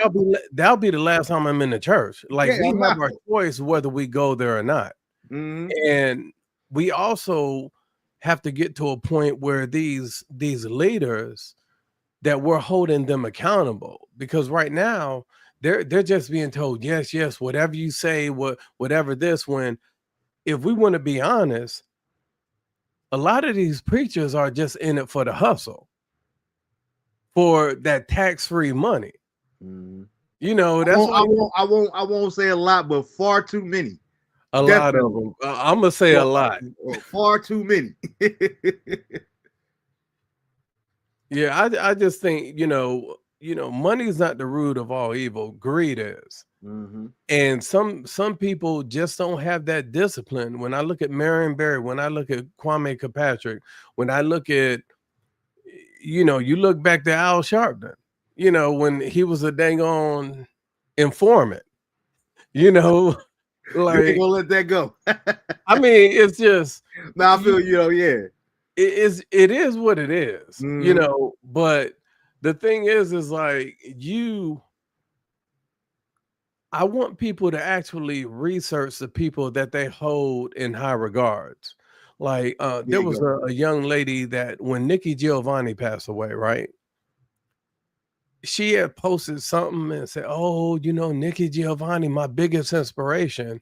And I said, "So, what was her best song that she wrote that you liked?" Couldn't think of it. Oh, I like all her stuff. I said, "Well, what's your favorite one?" It has to be one. She didn't know anything about Nikki Giovanni. Now, I could ask her the same question when Maya Angelou passed. And I said, "What's your favorite poem that she wrote?" Still I Rise. Like she was able to key it out just like that. Mhm. Yeah. So a lot of times people are just trying to follow others, Mhm. and try to say the right thing they're supposed to say. And that's why, like, a couple of weeks ago we were in Texas and somebody was like, "Oh yeah, you met my son. You met my son when he was." I said, "No, I didn't." They're like, "No, you had." I said, "No, I didn't." And I told the husband, I said, "I'm one of those guys. If I don't know you, I'm gonna tell you I don't know you. I don't Mhm. want to look dumb. I'll Yeah. look even foolish to be like, 'Oh yeah, yeah, I remember. Didn't you hang?'" And I don't Mhm. understand a word they saying or Yeah. location or nothing. So I just found I need to be upfront. And I didn't know you then because I think I got a decent memory. Mhm. So if I tell you I don't know you, "Oh, you look familiar." No, I've never seen you in my life. What we used, So what we used to call co-signing. yeah, I I don't just do don't no do that. co-signing. So that's those are the things right there where I just tell people, like, don't just praise somebody because of their status. Mhm. Make them earn it. Like if somebody says, I'm this pastor, or I'm this bishop, or I'm this superintendent, Kojic, or whatever the case. Okay, I know your title, but your works Mhm. are gonna show me if you truly are worthy of that position. And that's in all aspects in life. That's in church. That's in religion. Mhm. That's in politics. All of that. You know what I mean? Yeah, I I was hope. just using because we're Yeah. talking, Yeah. Yeah. we Yeah. Yeah. started talking about Marvin and Now you I know, do hold them to a higher standard, church folk too, because and that's another thing that we got to realize too. I understand that. Let me get to this comment. What you said. It's God that put Job on the front lines. It's God that asked if he considered Job. See, God already knew what God would do, and Job had the confidence. Job said, "Though he slay me, yet will I trust him." Absolutely. And that's exactly what the point that we was making. God knew because God is all knowing. He's omnipotent. So therefore, he knew. All right, W, you could say that I've been walking the earth to and fro.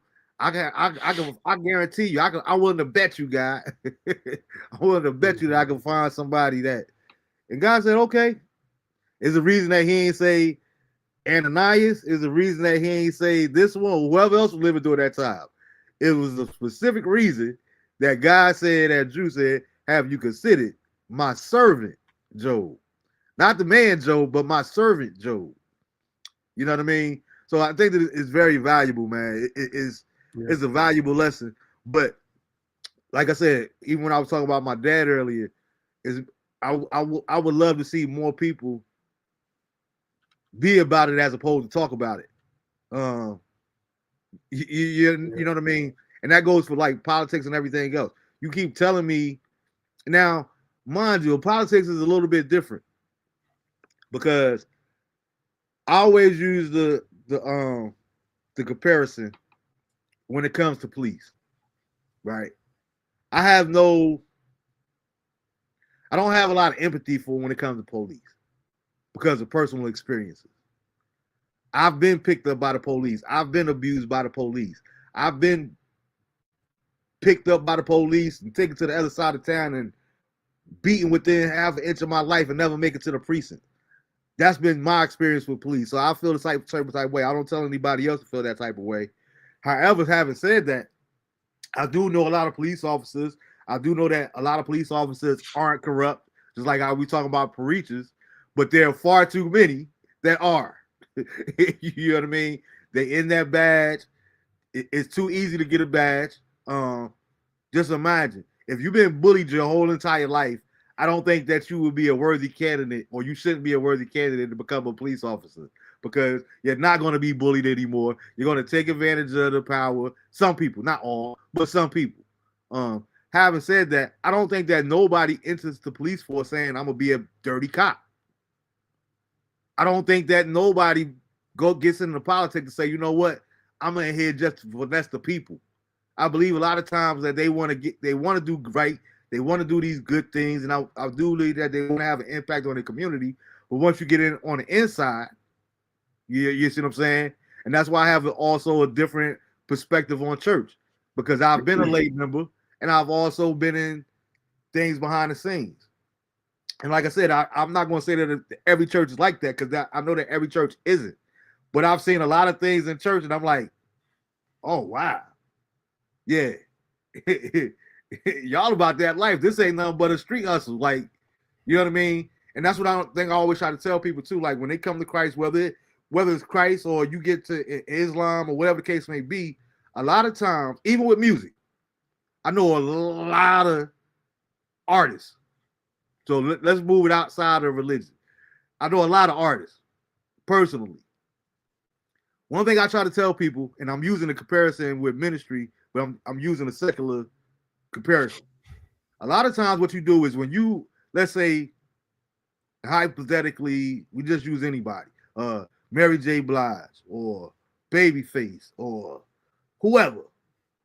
If you really like them or you really love their music, chances are you might not want to get to know the person. Keep it on a musical level. Because if you get to know the person, a lot of times in my personal experience, when we get to know these people, you get to know some of these preachers on a personal level, you're like, this ain't the same dude that be preaching. He ain't living the life that he preaching about. You know, Look, all these you people heard what happened to J-Lo? Huh? You heard what happened to J-Lo? Jennifer Lopez? Nah, what about her? She was on the interview, I think a week or maybe 2 weeks ago. And they was asking her, the interviewer was asking her about he asked her about her relationships. He's like, you know, you've had a lot of boyfriends. You've been engaged 4 times. You've been married 3 times. And so what is it? And she basically, you know, she said, well, I don't think there's a man that's capable of loving me. And her ex-husband, I think her very first ex-husband basically said, you know, publicly, I gave you all the love you needed. You were the one who wanted to cheat. You were the one who wanted to sleep around. You was the one who got this big head. Mm-hmm. And it's one of those things that I just think that there's some people that they're so, you know, when you talk about being,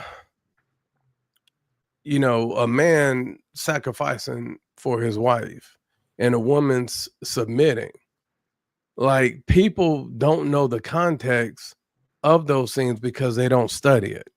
Mm-hmm. They don't understand Ephesians. They don't understand Corinthians. They don't understand certain books that lays out, hey, if you want to have nothing is stress-free, but if you want to reduce the amount of stress, it's right here in this book for you to read. Mm-hmm. You know, so I just think that, you know, we just have to start when it comes to like whether church leaders, owner of a label, or people, we've gone from a place where we're not holding them accountable. There you Like Fred Hammond shouldn't even have said anything. Let people make their own discernment on him. go. Mm-hmm. So I just think that sometimes we'll deal with smoke screens that kind of like take away. But in the end, we all this stuff is surrounded about having discipline, basically. Like either we have the discipline not to cheat, we have the discipline not to cheat on the test, or steal from the job, or you have that discipline. Imagine the people at the bank that go through $100,000 a day. Yeah. The discipline not to like slide something, in your pocket, or working at Amazon, Yeah. or TSA. I Or remember, FedEx. yeah, we Or went these places. through TSA a couple years ago. I got my wife these noise canceling headphones, the Dre ones, the Beats, Mm. and brand new. We get the dang on Puerto Rico, and I'm looking in there. It's her birthday the next day, and I'm like, "What do you?" I know for a fact I put them in there. Mm. The dang on TSA people took it. The luggage, not walking through, but the actual, your check bag. So it's just one of those things that I just tell people, like, you got to, um, we just have to start to hold people more accountable and have, that discipline.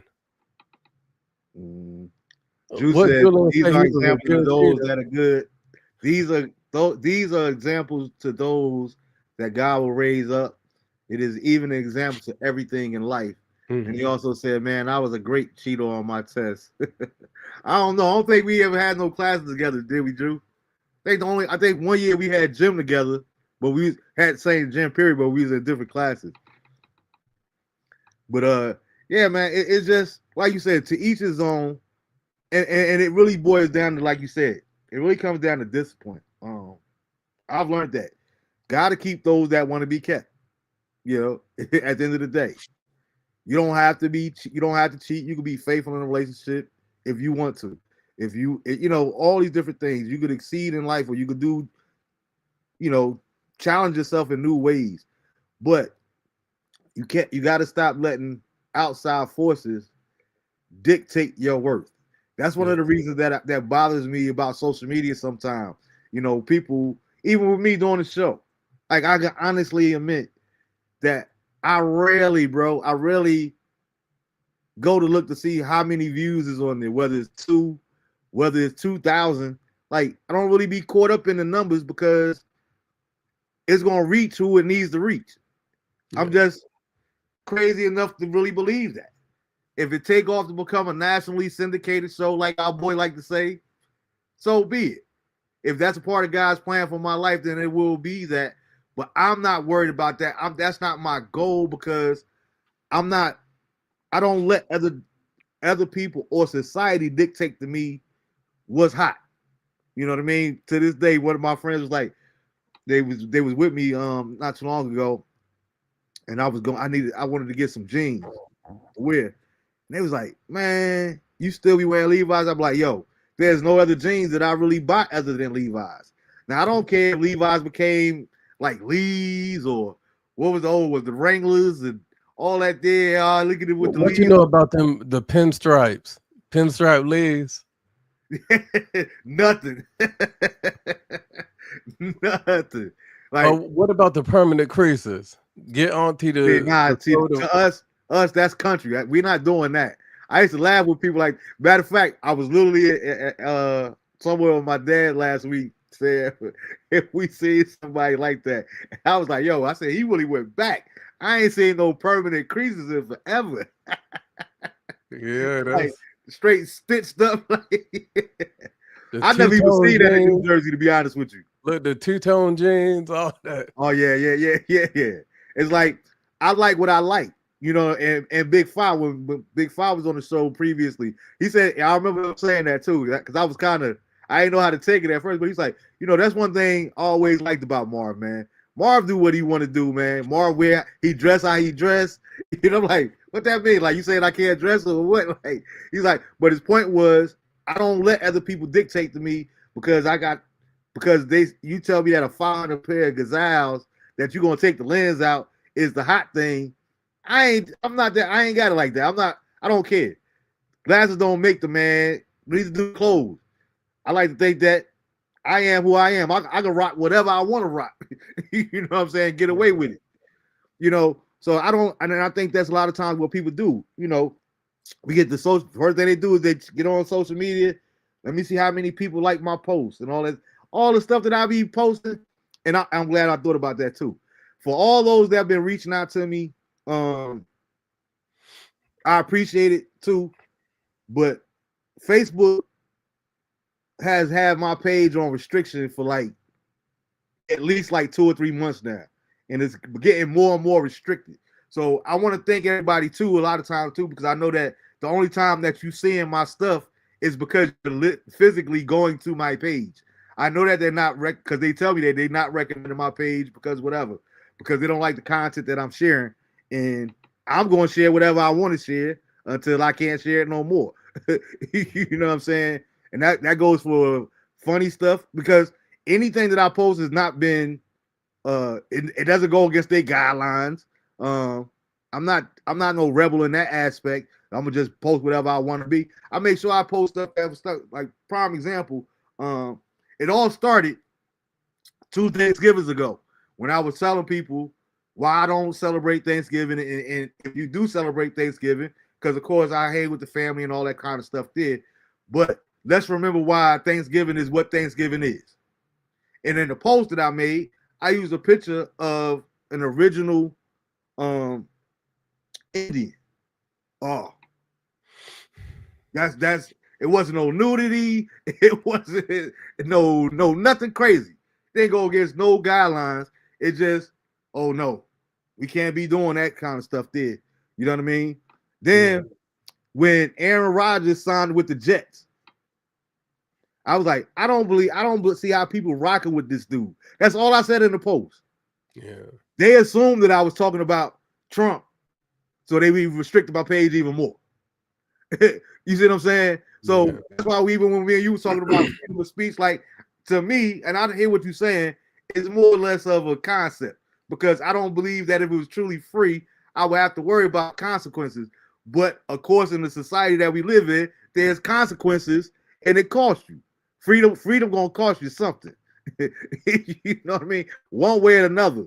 Whether we talking about so again, I want to thank everybody that be going to the actual page and seeing the content and stuff that I be sharing. Because I don't be doing it because I ain't got nothing else to do. I just like making people laugh. I like making people think. That's why I post the things that I post. It's either something serious, something that I want to bring attention to, or something that, you know, like the pastor. And I wanted to get on that before I closed out. Is this white pastor out of Utah that I posted it today. I don't know if anybody's seen it, but he's doing an interview where he talks about how he started talking about black ghetto culture. And if we did like the Bible and we got rid of all these violent crimes and all that there, because black people are only 13% of the population and white people are 60%, but black people commit more murders than anybody else. And if they would just go back to often the firstborn for 2 or 3 generations, it would eradicate this problem.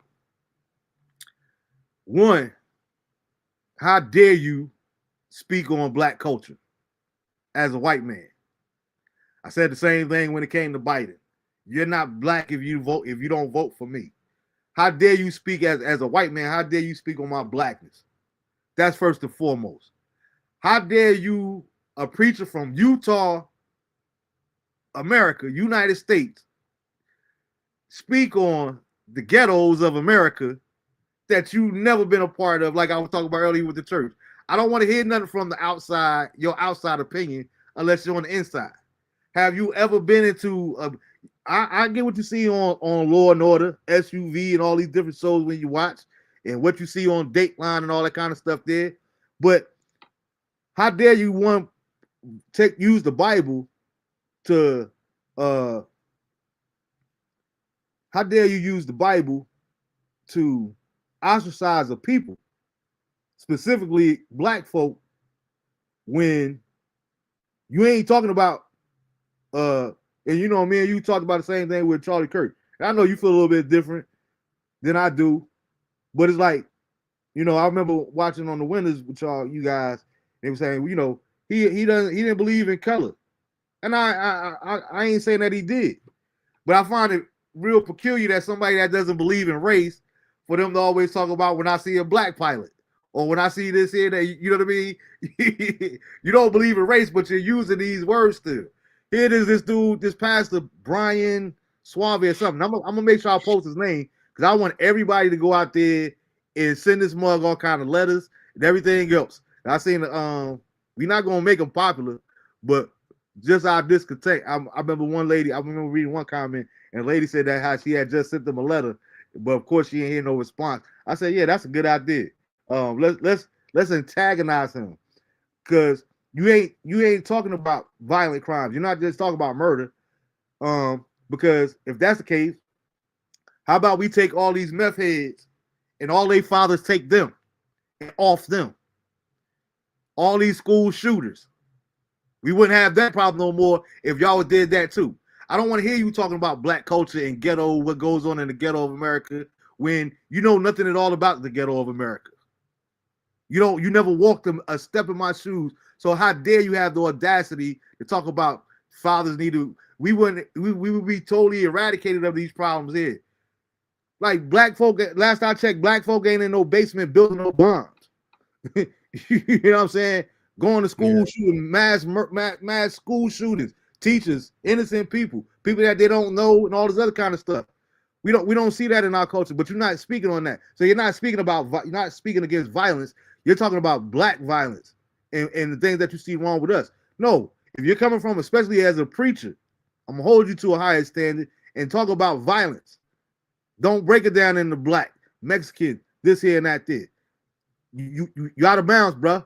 You out of bounds with that there. So I'm gonna, like I said, I'm gonna make sure I posted some more of the content too, because it was one of the clips that I posted. It was a white dude that did his reel, and he said it too. He was like, all my white Christians and brothers and sisters, it's our responsibility. Like you were talking about earlier, taking accountability. He said it's our responsibility to make sure that people know that we are all like this, because this is not the way.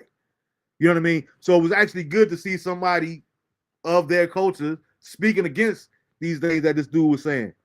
Drew said that all that's good, but please don't post the Giants. They need to restrict you for the. I don't never post nothing about no Giants, but I see you posting. I see you probably got something to do with it too, Drew. You told me you was reporting me.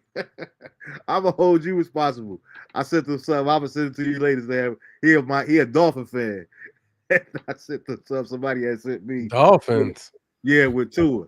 Yeah, man, exactly. How many Dolphin fans do you know? The little fishies. Man, the last time I seen the Dolphins fans was I think Ricky Williams was the running back still. The second time. Drew go all the way back to the Marino days. He been down with them for a long time. Yeah, that's man, but I'm telling you, even though they dropped that last game, man, them Giants, boy, Scatterboo and Dart, man, I'm telling you. Yeah, I mean, I still say the same thing. Dabble got to go, along with the offensive coordinator and the GM, as far as I'm concerned. I'm never going to forgive him for the simple fact that I don't care about Scatterboo, Dart. I don't care how good they do. I can never forgive you for giving Daniel Jones $160 million and tripping off of $3 million for Saquon Barkley. It makes no sense whatsoever. And as much as I'm a Giant fan, you can't tell. It's going to be hard to put it like this. You can tell me whatever you want to. You can't convince me that race don't play a part in it. We have never had a black quarterback until Geno Smith and they only put Geno Smith in because they didn't want Eli Manning to get that record of I think it was like 208 consecutive weeks. Like, that's exceptional. Even though I'm a Giant fan, I was never really like a big Eli fan. Like, oh man, Eli, he the best quarterback. I ain't never been that there because I'm always going to be a realist first. But for you to start over 208 games consecutively without any injuries, that speaks volumes in the National Football League for a starting quarterback. That speaks volumes. You know what I mean? And it's like I said, you can't tell me that then. And I know I have some people that's been hitting me in the last couple of weeks. Well, you see, it wasn't Daniel Jones. He going out there, he'd have been in Indianapolis. He doing his thing out there. And I said, I still don't think that Daniel Jones was an NFL quarterback, but it didn't help him playing for the Giants. The Giants have not had an offensive line in over 20 years now. Believe me, I've been counting since Sean O'Hara and all of them did. The last Super Bowl that the Giants won in 2011, we were last in the league in rushing. We was averaging 78 yards a game rushing, and we still fortunately won the Super Bowl. But we wasn't a dominant team because they have never got that offensive line together. So when it's time for Eli to go, no, you could have put Tom Brady behind that line. And I think that speaks to my point a little bit more. The fact that Daniel Jones, who was stinking up the league with the Giants, goes out to Indianapolis. I think they got 1-2 losses at this time. You know what I mean? Like, so it goes back to again. It might have not been a skill. I stand corrected. I might have been wrong about his skill level. I just remember seeing the kid play down here when he was at the school in the dorm. You know what I mean? In college. And there wasn't nothing impressive to me that thought he was the biggest story was that he worked with Eli and Peyton in the offseason and Cutlass. You know what I'm saying? But and he put up nice numbers, but it don't always equate. How many great college quarterbacks do we see that never make it to the NFL? Like, that's the whole thing too. You know, Juice says, "Sir, please refrain from talking about my team, please. Thanks to the vets." I would feel that way too, man. Because trust me, you won't talk about it long because it ain't much to talk about when it comes to the feds. Yeah, but you know, they gotta clean house. I think that's what it got to do with, and I think it all start with the upper management. And I wouldn't be, you know, of course, you don't want to see nobody pass away or nothing like that there too. But I think we need some new ownership too. Hey, what do you think about the new Colts owner? I don't know much about her. How she's doing, because you know, on that's every the daughter, right? What you say? That was his daughter, right? That took over. Yeah. I don't know. I haven't seen her body of work yet. I haven't really followed her enough to know how I really feel about her. They only lost one game. Yeah. But the thing is, you know, Jerry Jones was always on the sideline. And people gave flack, of course, but then she's on the sideline, but she's not just on the sideline. Every team is authorized a certain number of headsets. You know, normally a head coach, defensive coordinator, offensive coordinator. She's on a headset too? Yeah, headset. Well, she took one of their headsets and she wears it. So she wears the headset, yeah. And so she listens to it and she's like, look, if I'm the owner, we trying to win. I need to know who's calling the plays that cause the team to lose and win. Like, I think I give her kudos just like I give the daughter, you know, that took over, you know, for the Lions. You know, I think her last name is Ford Michelin, but she's, you know, said, I want a winning team. I just don't want to be an owner. The daughter that took over for the Colts is basically now doing the same thing, but she's pulling it out of Jerry Jones' play. But I think she's just, you know, they said she has a meeting with the defensive coordinator, offensive coordinator, and the head coach and the GM, like each week after the game to go over the play calls, you know, especially the ones that result, you know, in busted plays. So I just think it's real weird or it's actually good that each year now there's no guaranteed, like before we used to, like all those years the Bears went to the Super Bowl, we could predict it. Like you can literally predict it. The years that Buffalo went to, I think Buffalo went 4 years in a row, right? And they lost 4 years in a row. Yeah. With Kelly. Like they was that good to where people could predict it, but they just wouldn't finish it. Now we're at the point, and it's getting like that with the you know, I'm a little salty with the NBA the last few years, but you can't really predict who's going to win now in the NFL. And I think for me, that's what makes it makes it a little bit better. You know, not knowing. The only thing that I know for certain that you know, I look at like the Cowboys. They ain't did nothing in 30 years. And guess what? I don't think that's changing. Like nothing has changed. So I see what the Giants are doing. I'm seeing what Detroit, you know, my team Detroit's doing. I'm seeing like all these teams making moves, but they're business decisions, you know, that are good. The Panthers, they make I think out of the entire league, they make the worst decisions.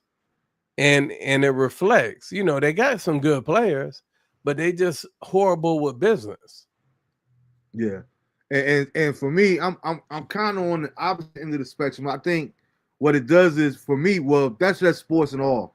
I literally fell out of love with sports. I and people think I used to joke, and I would say it, but I used to literally love sports more than I actually love some people. Like really, football and basketball. Like, but I've learned how to fall out of love. I still love it, but I'm not in love with sports anymore because I believe a lot of times for me personally, I think since the Mike Tyson era, it's like I don't think a lot of sports have integrity anymore. You know what I mean? I was foolish enough to believe that It doesn't. once upon a time we believed in wrestling. We thought that they was like real, like we didn't realize that it was orchestrated. I would never use the word fake because you still got to be an athlete to get in there and do the stuff that they do in the ring, whatever. It's orchestrated. I believe a lot of times when it comes to sports, even with a lot of these rule changes, you know, the way I was such a football purist. I miss in the 90s where you would see, I believe it was the Bears versus the Eagles, and the game ended in a 6-3. Like people like, oh man, this was a garbage game. Like, no, it was just a hellified defensive game. It was just great defense that game. You know what I mean? Like I miss stuff like that there, but no, they say from a business standpoint, people like to see touchdowns. They want to see what touchdown. So they started changing the defensive back, the PI, the pass interference rules, and different things of that nature there. Basketball, I remember that was one of the biggest things about the NBA when we was coming up in the 80s. Like everything, you couldn't play no zone in the NBA. Like it had to be man to man. But then they started making all these different rules with Shaq coming in, and now teams can play zones and all this other kind of stuff. And it's like, what do we do? Like I refuse to even watch an NBA All-Star game anymore. Like it's so trash now. You know, I think it was what last year, the year before something. It was like 200 and something. I think both of them teams scored almost like 2. Like don't know. I don't want to see that. That's not entertaining to me. Like so, a lot of times, like you say, with these business decisions, and that's another thing I always get on too. You know, we talked about this before. It's like I refuse to be going back and forth with them cowgirl fans here and that there. When Jerry Jones don't know you, Jerry Jones don't know you out here fighting for the team. Mara don't know me. I ain't getting no birthday card this year, you know, over the weekend as a Giant fan. But here it is, we out there, and all these dudes is billionaires and a part of the same club. Hey, you want to say Saquon Barkley? Yeah, I'll give them to you. Just give me a couple of picks here and that there. You know what I mean? Like we don't understand that. Like you say, for them, it's all business. They're not all in it for the love of the game. That's why when you was laughing when I was laughing when you were talking about the girl from Detroit in Indianapolis.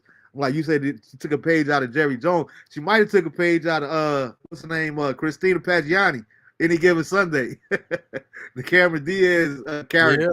Yeah. You know what I mean? And I'm not mad at that. But at the same time, I do think that there needs to be a balance. You know, between I like to think that, well, most of the successful people that I've known, they tell me, and Jerry Jones was the same way once upon a time. they was like, a lot of successful people, they say the same thing though. Like the reason that I'm so successful as I am because I've learned how to not be the smartest person in the room. What you mean by that is you hire other people that's good at what they do. You just sign a check. And I believe that that's one of the reasons that Michael Jordan stunk as an owner, because he wanted everybody to kiss his behind and had nothing but yes men around him. He gonna end a lifelong friendship with Charles Barkley because he's doing his job, talking about how trash the Hornets was. You know what I'm saying? Because how we boys, you gonna talk about my team like that? Because they stink. And you a big reason that they stink. I used to call it. I remember at one time I was calling the Charlotte Hornets the D League for all North Carolina colleges, because it looks like Mike was signing anybody that went to, the school in Durham, UNC, NC State. It was like they all had a home with the Hornets, and then you wonder why that's not matriculating into winning. But no, yeah, you're Michael Jordan. You're the greatest player that you arguably the greatest player that ever lived. But hire people to let them do what they do. Just because you're a great player doesn't mean that you're going to be a great businessman or a great owner. Ask all them other coaches, all the other guys that try coaching. You know what I mean? And a lot of times what we see is it's very rare that you see a great athlete become a great owner or a great coach. It's usually the mid-level players, mediocre players that become the great coaches. You rarely see the best. I don't think that ever did it probably was Larry Bird, because Larry did it on every level. He did it as a player, he did it as a coach, and he won as a in the front office as well. Other than Larry Bird, I can't think of hardly nobody else. You know what I mean? Magic went through his whole thing, but you see, Magic had to take little breaks here and there. But Magic stunk as a coach. As much as I love him, he couldn't coach. They forced him. Didn't they force him into that? What, coaching? He had made certain decisions. Uh-huh. Yeah, they forced him into that. There was a lot going on behind the scenes. Yeah. Not to mention he was sleeping with Jenny Buss, but that's another thing too. People, they still deny, but you can't tell me that them two weren't sleeping together. Yeah. Yeah, man, but I like to see where they're going. I'm glad my Knicks get to start. We get to see what we open up against Cleveland tomorrow night. So I'm looking forward to that. Glad the NBA season is back. I think Golden State was playing the Lakers tonight, matter of fact. Because I was wondering how I said it's crazy that they would bring in Seth Curry to play with Steph and then get rid of him before the season even start. Yeah, sometimes a lot of that stuff when they sign somebody is basically there's certain things like Giannis, they re-signed his brother. Mm-hmm. No, they signed the other brother, so all three of them are together now. Yeah, but the thing is like when you had that ability, just like LeBron got the Lakers to sign Bronny, because if LeBron wasn't his dad, he wouldn't be in the league. Like he is not that good to be in the league. So I think Giannis' youngest brother, the one that they brought in, like he shouldn't be in the league. But sometimes, there's power. And I think with Steph, because his brother has played a certain number of years, he knows that he has the veterans minimum that the team has. So a lot of times it's just them putting money in the pocket. And the thing if LeBron's able to keep his son in the league for 5 years, guess what? Bronny can retire and get a pension. So all he doesn't have to play. All he has to do is have those two-way contracts and where he has like full pro status, and then he can retire in 5 years and get a pension. I think $8,500 a month. But think about this too. Not to mention that they, the landscape that they playing under now too. Because even though Bronny wasn't no household name in college, Bronny was still one of the top NIL money. He got NIL money before he even made it to the league. Yeah, but that was because who his daddy was. But I'm just saying. So either way, you coming into whether you make the league or not, you're still making money off that name.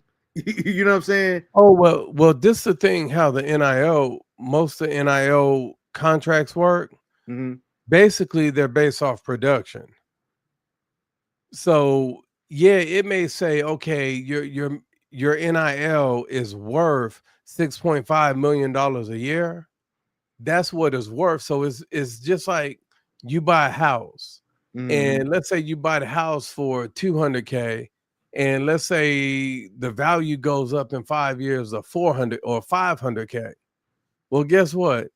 If the value goes back down because the market is doing bad, you don't, when you sell it, you won't get 500,000. You'll get that 1 or 200,000. So when it comes to NIL, a lot of the NIL money that Bronny had was voided when he left college because he didn't even play a full season. No. So that money is based off of, okay, how many times we're gonna see our brand and all those things. So But did he lose everything being that it was a medical issue? well, he never paid anything. It's not that he lost it. They didn't have to honor it because in the NIL, everything is based off your performance. NIL, like if you're projected to be a first round pick, whether baseball, football, basketball, in high school, in college, you can take out an insurance policy. So if you do get hurt or something like that, but back then, Bronny wasn't projected as a first rounder. Gotcha. So guess what? He didn't qualify to get it's called the elite athlete insurance. He didn't qualify for that. But I just think, I think he got myocarditis from getting the jab, like a lot of other kids that I know, that did it, was too young to get it, but they was forced to get it to go to college. And I think that had so much to do with it. But his full, and he never was paid his full NIL deal because he left college. Now, even though he had medical issues, he actually came back, and he could have came back, but he didn't, because most NIL contracts, and I don't think LeBron would have let this happen to his son, is that they give you this money on your production, but also when you sign your first pro contract, they get like 4 to 6%. Like they're not just giving the money like for not to have something on the back end. And that percentage has gone down because there's an NFL player who sued the company because they had put in his NIL that they would get 25% of his NFL monies, in a window of 25 years. And that right there is like slavery to me. So I just think, like, with his dad, come on, you don't have to worry about nothing.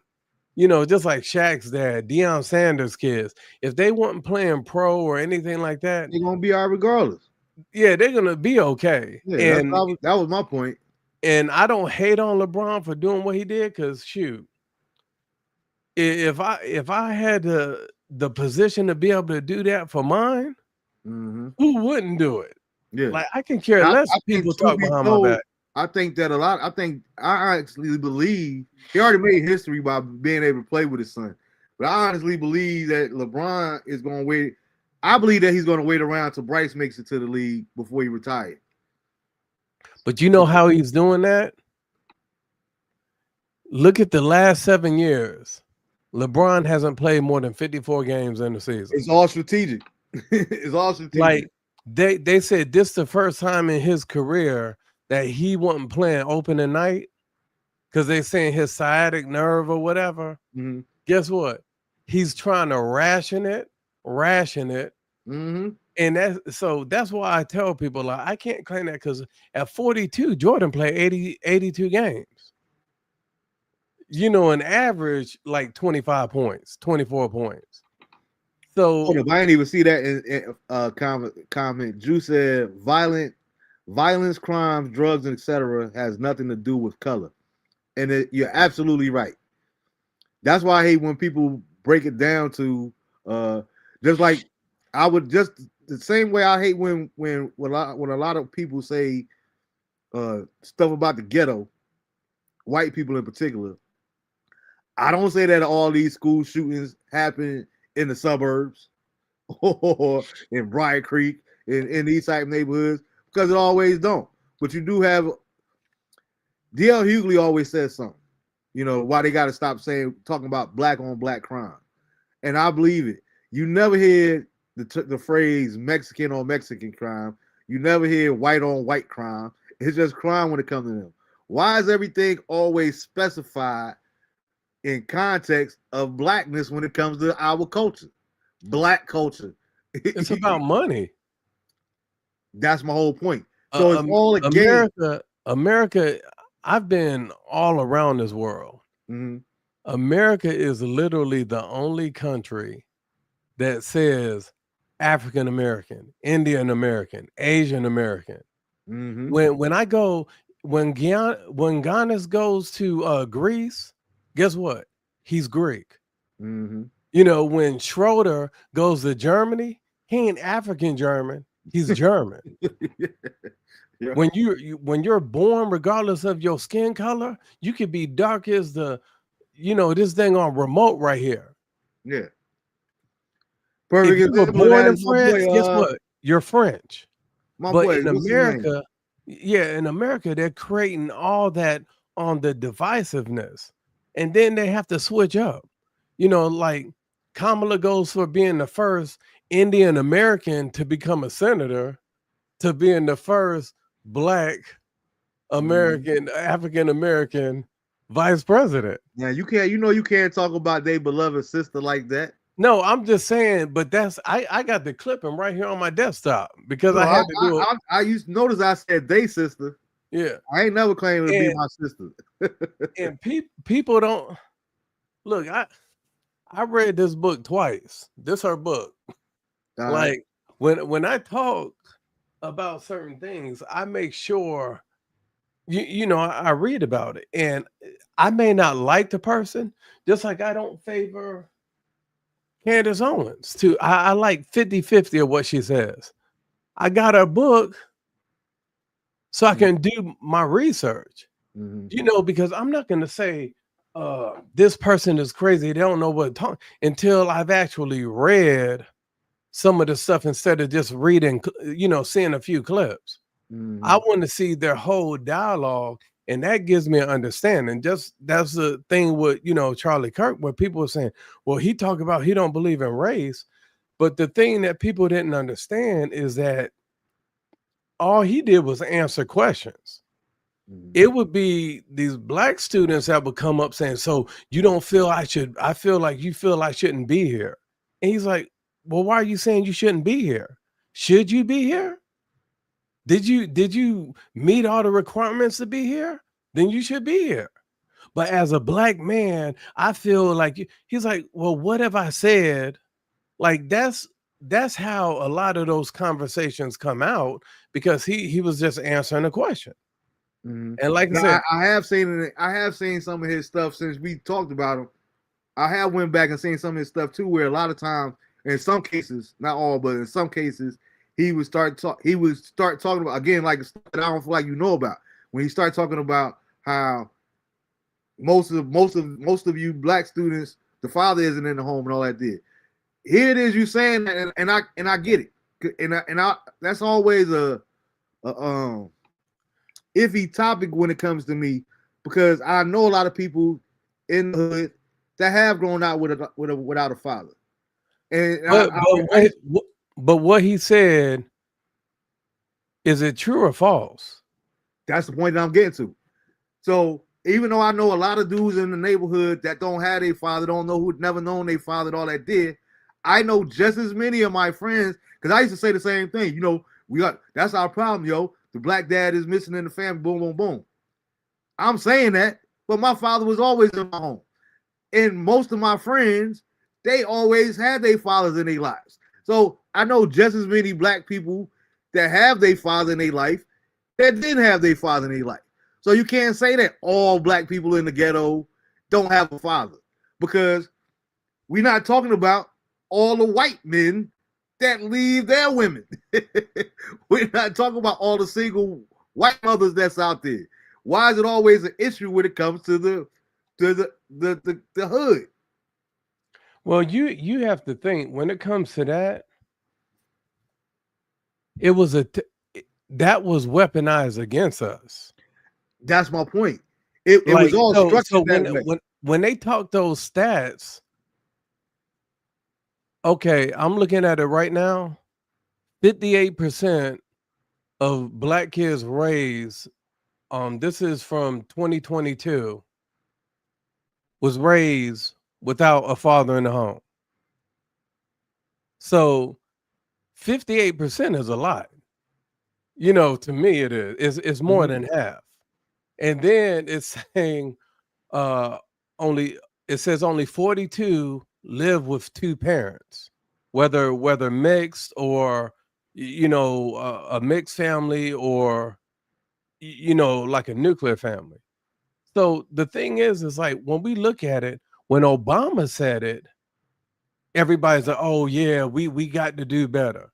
But because somebody says the same exact thing that Obama said, because their skin color is different, and they ignore Obama's white as a sheet of paper mother, now we'll accept it from Obama, but we won't accept it from somebody that's white or somebody that's Asian. Or if the statistic is right, it's right. What do we do about it? Mhm. We Now, do see, family law reform, and in order for a female to take the father to court for child support, mandatory DNA test. Because they did a study, and this was a woman study. 30% of the women that had children, 30% of them, the one that was what? The husband, the boyfriend, was not the father. But they thought they was. 30%. So I guarantee you, if they repeal or revamp family law, guess what? And these women know that before they go to child support, that they're gonna have to do a DNA test. Guess what? They're gonna stop laying down with everybody or just going to the club, doing. You're just gonna start having more discipline, like we talked earlier. You're not gonna be so and it goes the same ways with dudes. We was down in Houston, and they had dang on this year, the year just started, 21,000 HPV new cases. And I'm sitting here like, we ain't even through the year yet. And those are the new cases. So that's where I just think we need to just take the information, the numbers. I look at last week, the last 7 days, 8 people got killed in Charlotte. And the ones who did it look like me and you. Are we going to ignore that number? Because when you brought up like Briar Creek, I'm like maybe 20 minutes from Briar Creek. In the last 10 years, there may have been one killing in Briar Creek, domestic violence or something. But out over in Southeast Raleigh, Raleigh PD is always out there deep. Star Bar, they had a shooting last weekend, the weekend before. It's like every weekend at the Star Bar. Like they had so many shootings, they took their liquor license. So they opened a place next door to sell the liquor that people get liquored up and go next there. But like Drew said too, and I think, but like you said earlier, all right, so let me get to that first. Like, I hear exactly what you're saying, and I'm not disputing that at all. My problem is when it comes to education, when it comes to statistics, I'm one of those skeptical people because it's like, how true are these numbers? I hear everybody always say, well, you can look it up. All right, first of all, where's this sources at? How many people did these people poll? How do I know that these are accurate numbers or just the numbers that you want to tell me? You see what I'm saying? So you need to know. I tell people anytime they give me a stat, what is your sample? Because 10% of 100,000 is a whole lot different from 10% of 10 people. exactly. So I Exactly. always ask, but the stats I gave you was blackdemographics.com Mhm. and the Institute for Family Law.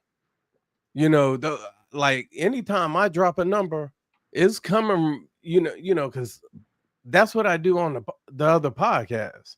Mhm. I do all this research and stuff, but my thing is never to be like on the political side. My thing is to be where I can empower the community to use these resources that are available, Get the because we don't information and give know it that out. the Yeah. resources are available, Mhm. because Deborah Ross is telling everybody, "Oh, you're gonna lose your voter status if you black, if so and so get elected." And I'm like, really?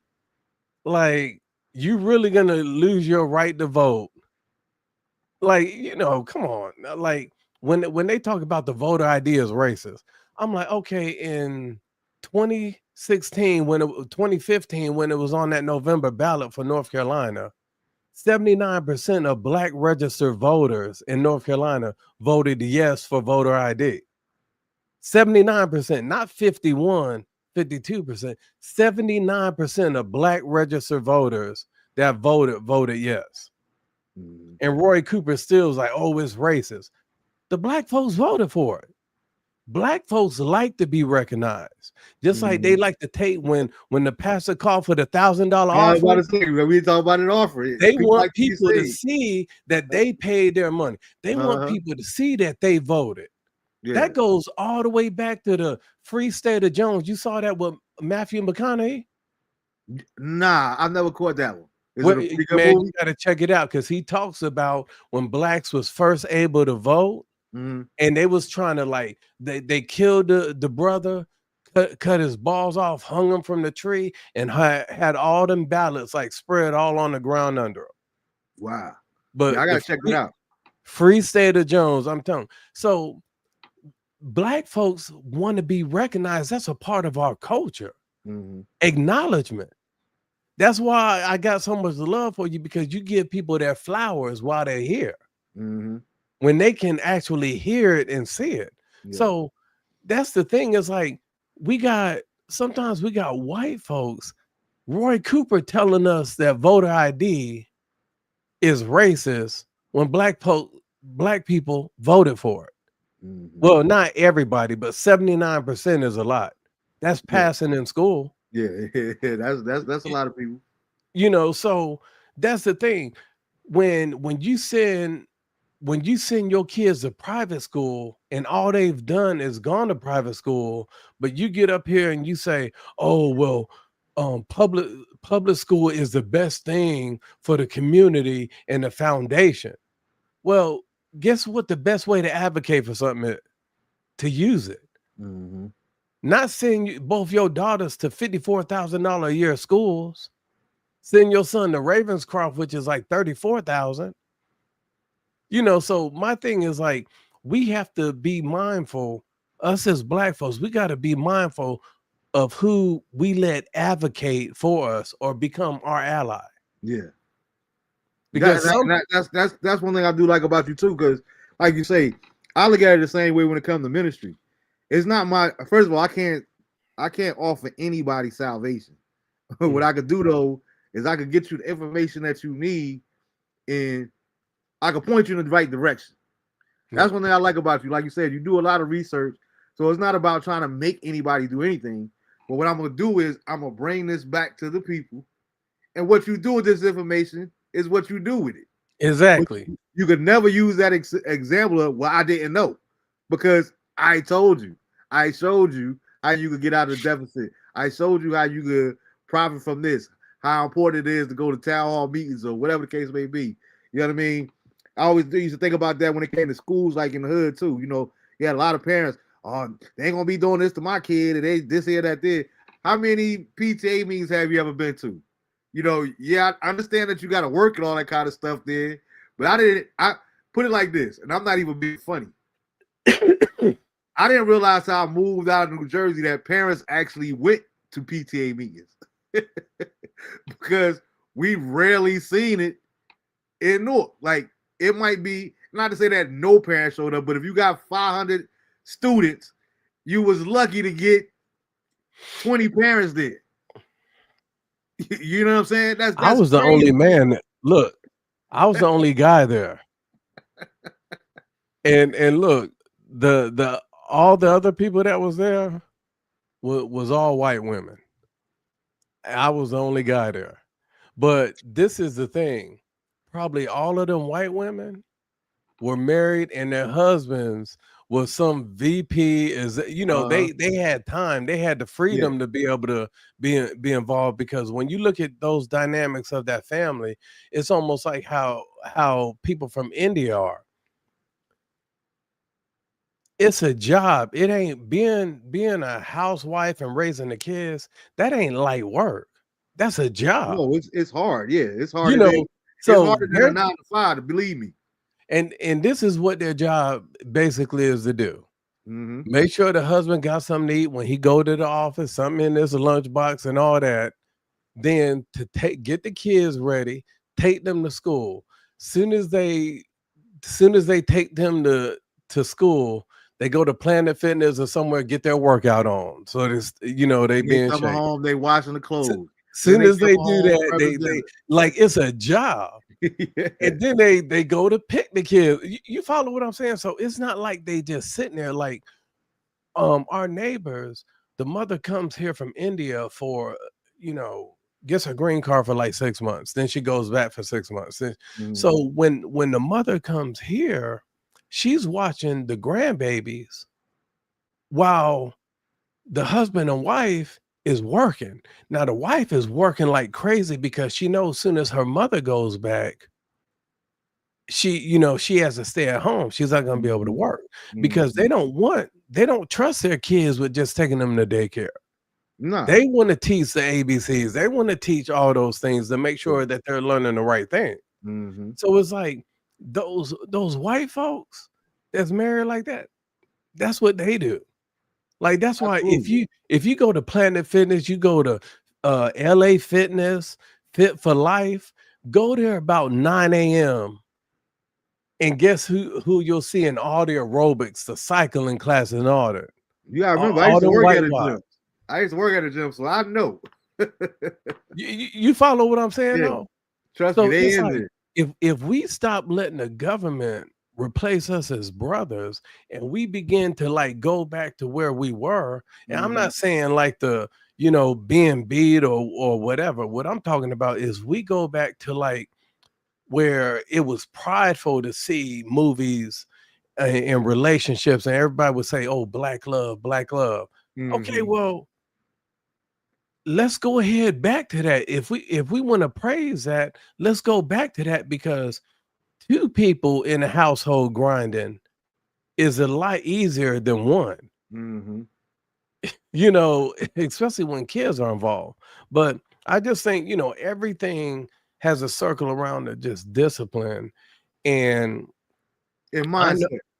yeah, and I know, I'll be honest, if me and Dreamer had another little baby and stuff, like what the way this world is going with the kids being beat up by daycare workers and they up there telling little girls, whispering in their ears that, oh yeah, well, if you like to do boy stuff, then you a boy, and vice versa. Nah.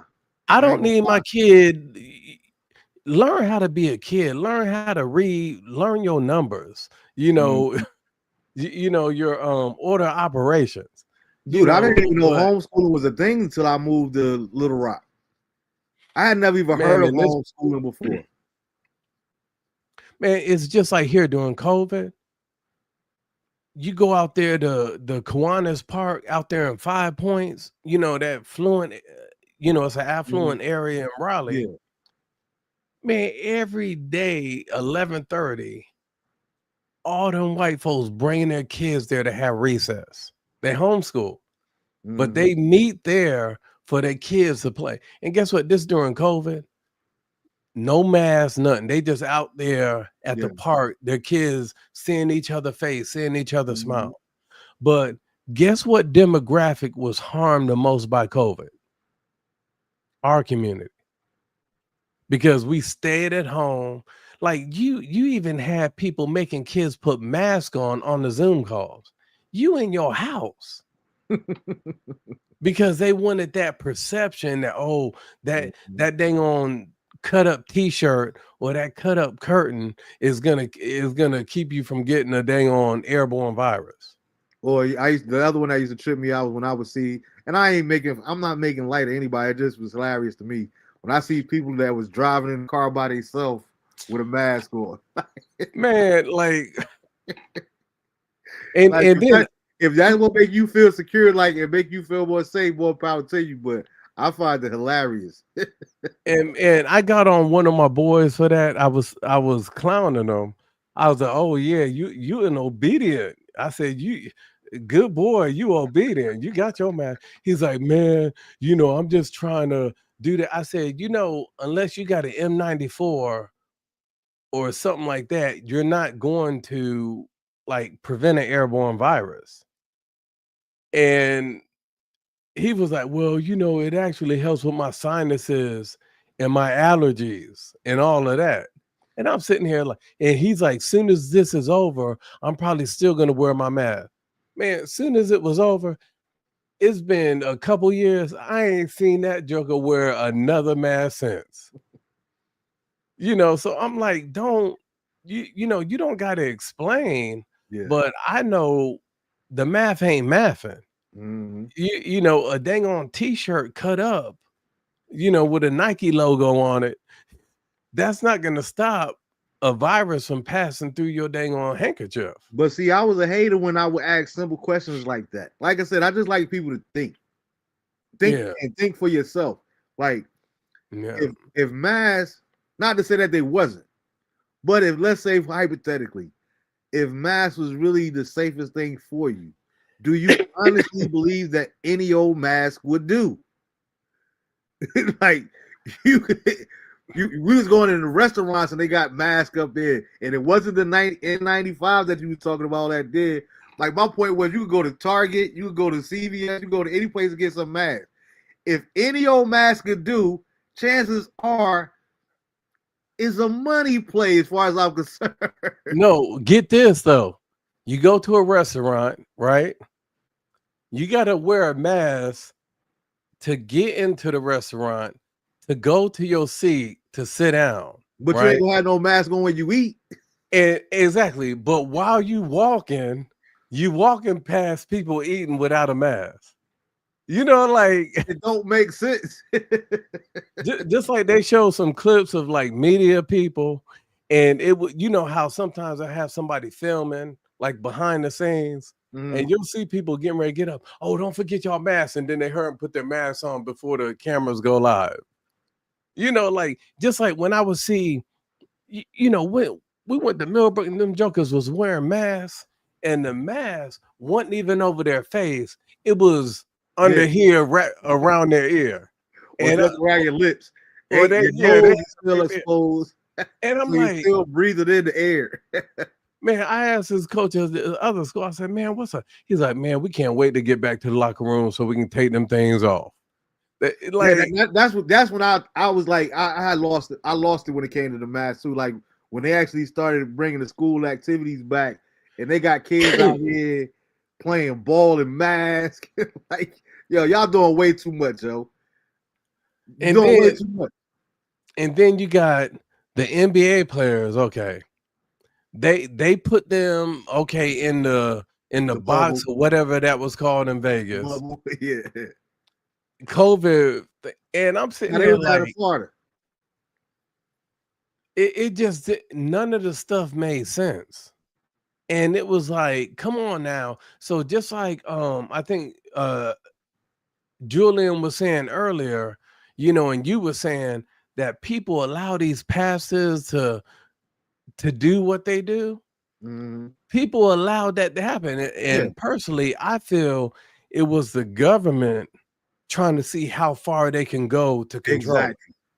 It wasn't the last, and it's not going to be the last that we're going to see something like that. You know what I I mean? know, I I believe know, I'm with you. I believe it was a test. and I know seven athletes that had basketball scholarships that went off to play at Vanderbilt, Clemson, South Carolina, UNC Charlotte, High Point.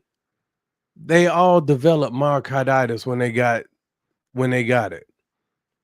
And I'm sitting here like all these other countries like Italy and stuff, they was like, if you under 30, you don't need it. Your immune system is strong. Like you literally don't need it. They force it because they wanted that money, because they would give it to us for free, but every time we got something, Pfizer was getting paid $285 You better believe it. per shot. So who do you think they was giving a little kickback to? Mm-hmm.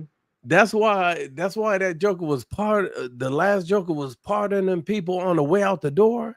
He pardoned all the dang on CDC people. I'm like, what you gonna pardon them for? If they ain't do nothing wrong, what you pardoning them for? Just like that cat, he pardoned his entire family going back 10 years. What you gotta go back to, what happened 10 years ago? So it's like I just tell folks like sometimes it's just a play to see how much control they have. Mm-hmm. Like they said, you can't go to no college unless you get the shot. Then next thing you know, that Johnson & Johnson was taking people out. The volleyball player at A&T had a brain aneurysm and all that a few days after she got it. And then they took it off the market. And then they said, oh, we reformulated. When they reformulated, people are still dying, getting brain aneurysms. So now it's completely off the market. So nobody can sue, because they put those protections in where none of those vaccine companies could be sued. Mm-hmm. Like to this day, no company can be sued for developing a vaccine. So to me, I think that's what we need to start holding people accountable and not just putting people in place because, this part of political and this. Hold them jokers. When I was on the town hall it was about a week and a half ago for Deborah Ross, senator here in North Carolina, in this area, I was asking questions. Like I said, what are the Democrats doing to mobilize so that JD Vance don't become the next president in 2028? Like I hear all this. I told her, I said, I hear all this about Trump, this, Trump, that, Trump, this. I said, Trump's gonna be gone in 2028. What? I said, what are the Dems doing to mobilize? Who is up to bat? She couldn't answer. She was up there stuttering and all that. I'm like, you can't even tell me who the next in line. And she was like, well, the other side doesn't have anybody. And I said, well, they got Marco Rubio, who got 100 votes in the Senate. So that means he got support for both sides. I said, they got that cat, Vivek Ramaswamy. I said, they got JD Vance, who's the current vice president. They got Wes, the black senator from Texas. They got him. They got Byron Donalds down in Florida that's about to become the governor of Florida. Like I said, they got a whole gang of people. And she's like, well, we may do Hakeem Jeffries. I said, Hakeem Jeffries is not running for the presidency. He got a sweet deal in Congress. I said, why do you think Nancy Pelosi stayed in Congress for 40 years? Because now her net worth is $120 million when it used to be only like 850,000. Because Congress, you're in those meetings with these companies. You're making the law that dictates how much Visa can charge in interest or, in merchant fees, how much American Express can charge in merchant fees. Like, that's why everybody wants to be in Congress for all these decades, because they dictate the finance laws. Mm-hmm. That's why they know what to invest in. Yeah. I said, but if they actually said people in Congress and the Senate can no longer invest in stocks while they're acting, you would lose 80% of them people. And this is on both sides, 80%, because everybody almost is doing it. The only ones that's not doing it is, you know who Vivek Ramaswamy is, right? I heard the name, but I'm not familiar with him. Well, he was running for president, real young cat. Now he's running to be the governor of Ohio. He's probably going to win, but he developed the dang on cure for sickle cells, and he Indian. And who's the number one demographic that gets sickle cells? We do. Yeah. He developed the dang on thing to get rid of sickle cells. His company. That's how he made his billions of dollars. So I just think like you know, and she just kept stuttering, and I'm sitting here like, and then they're like, well, we'll get back to you next question. It's been a week and a half, and guess what? Ain't nobody reached back out. And they not. Drew has said he could never be a good coach. I guess he's talking about Magic. He could never be a good coach because he want to play everyone to play like him. I do believe that that's true too. Like a lot of great players, it's hard for them to realize because it was so easy for them. You know what I mean? That's why Mike couldn't have been a great coach because look how he did. Look what he demanded. Like I honestly think is Kwame Brown. I think that was the number one out of high school when Jordan first became the GM. Yeah. I honestly believe that if Kwame Brown didn't go to the Wizards, he would have been successful. He would have played at least 10 years in the league. I think so too. But Jordan put so much, like he expected everybody to be like Kobe. That's why he said he loved Kobe. What'd you say? Know what I'm saying? I said that at the end of the day, Kwame was still a kid at the end of the day. You know what I mean? He was an 18-year-old kid when he came in the league. Not to mention, people always talk about like I'm glad you brought him up. You know, people would make the comparison with Kobe though. Man, Mike, but Kobe ain't come in the league and start playing basketball either. Kobe was riding the bench behind Eddie Jones for I don't know how long. That was just one season. Nah, Kobe didn't really start playing full time till Eddie Jones got hurt. Oh no, but that's what I'm saying. That after that first season, like the first season, he rode the bench. But that's what Mike would say. Kobe, every time they was at the All-Star game, every time they had a game, he was like, he would be asking me for playing advice. Yeah. He would ask me. And plus, they was two different positions. So why would you hold Kwame to that standard? But the main thing was Kobe he came in the league trying to be like he came in the league saying, I want to be the best.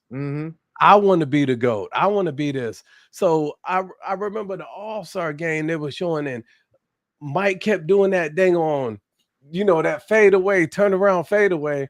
And he's like, Kobe asked me, he was, you know, the commentators were interviewing Mike after the game, and he was like, well, so Kobe was talking to you like when y'all would come down.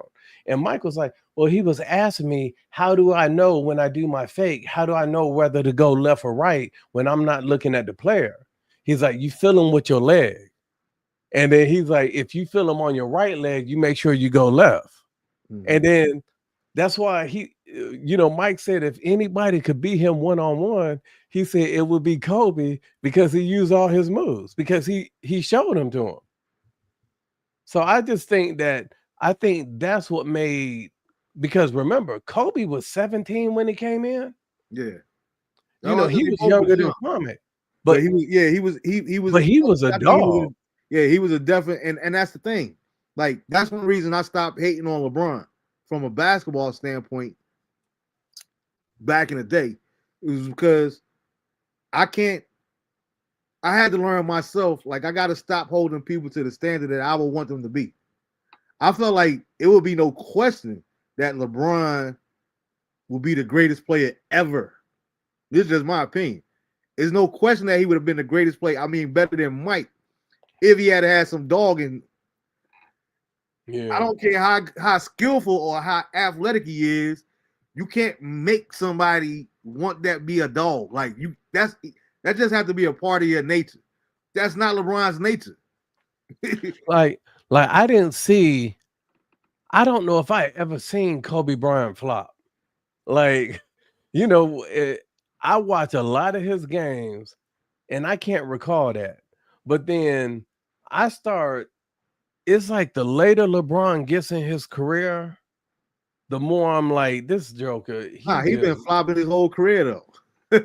No, but what I'm saying is like the last 10 years of his career, he has only played 5 years of games because he out so much. Mhm. And everybody is like, oh, he's this amazing physical specimen.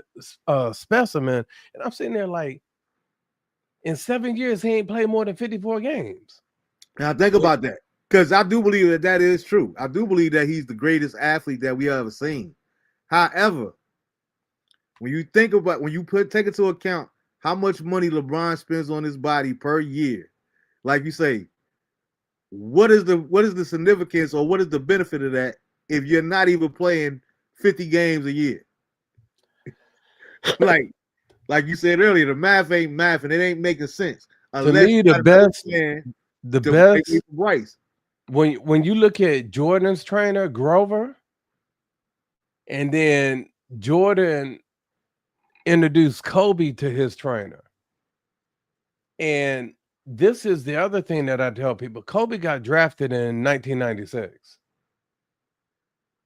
They were still playing hand checking. They were still playing real physical. No, it was definitely a different game. So when LeBron came in, in 2003? Mm-hmm. I think it was around 2003. Yeah. 2001 and 2002, they started phasing the hand check out.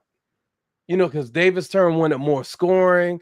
He wanted more points and not low scoring games. Because remember when hand checking was in, man, especially on the East Coast, the Pistons and the Bulls, the games was like 47-55.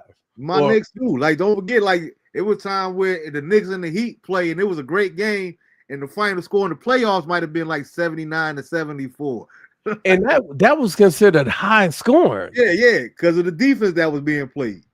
But that's the thing right there is like, to me, that's why Kobe lasted so long, is because he grew up in that film. That's why Jordan even said why he was able to come back at an old age, because the rules. He's like, oh, I can come back and score 32 easy. Yeah.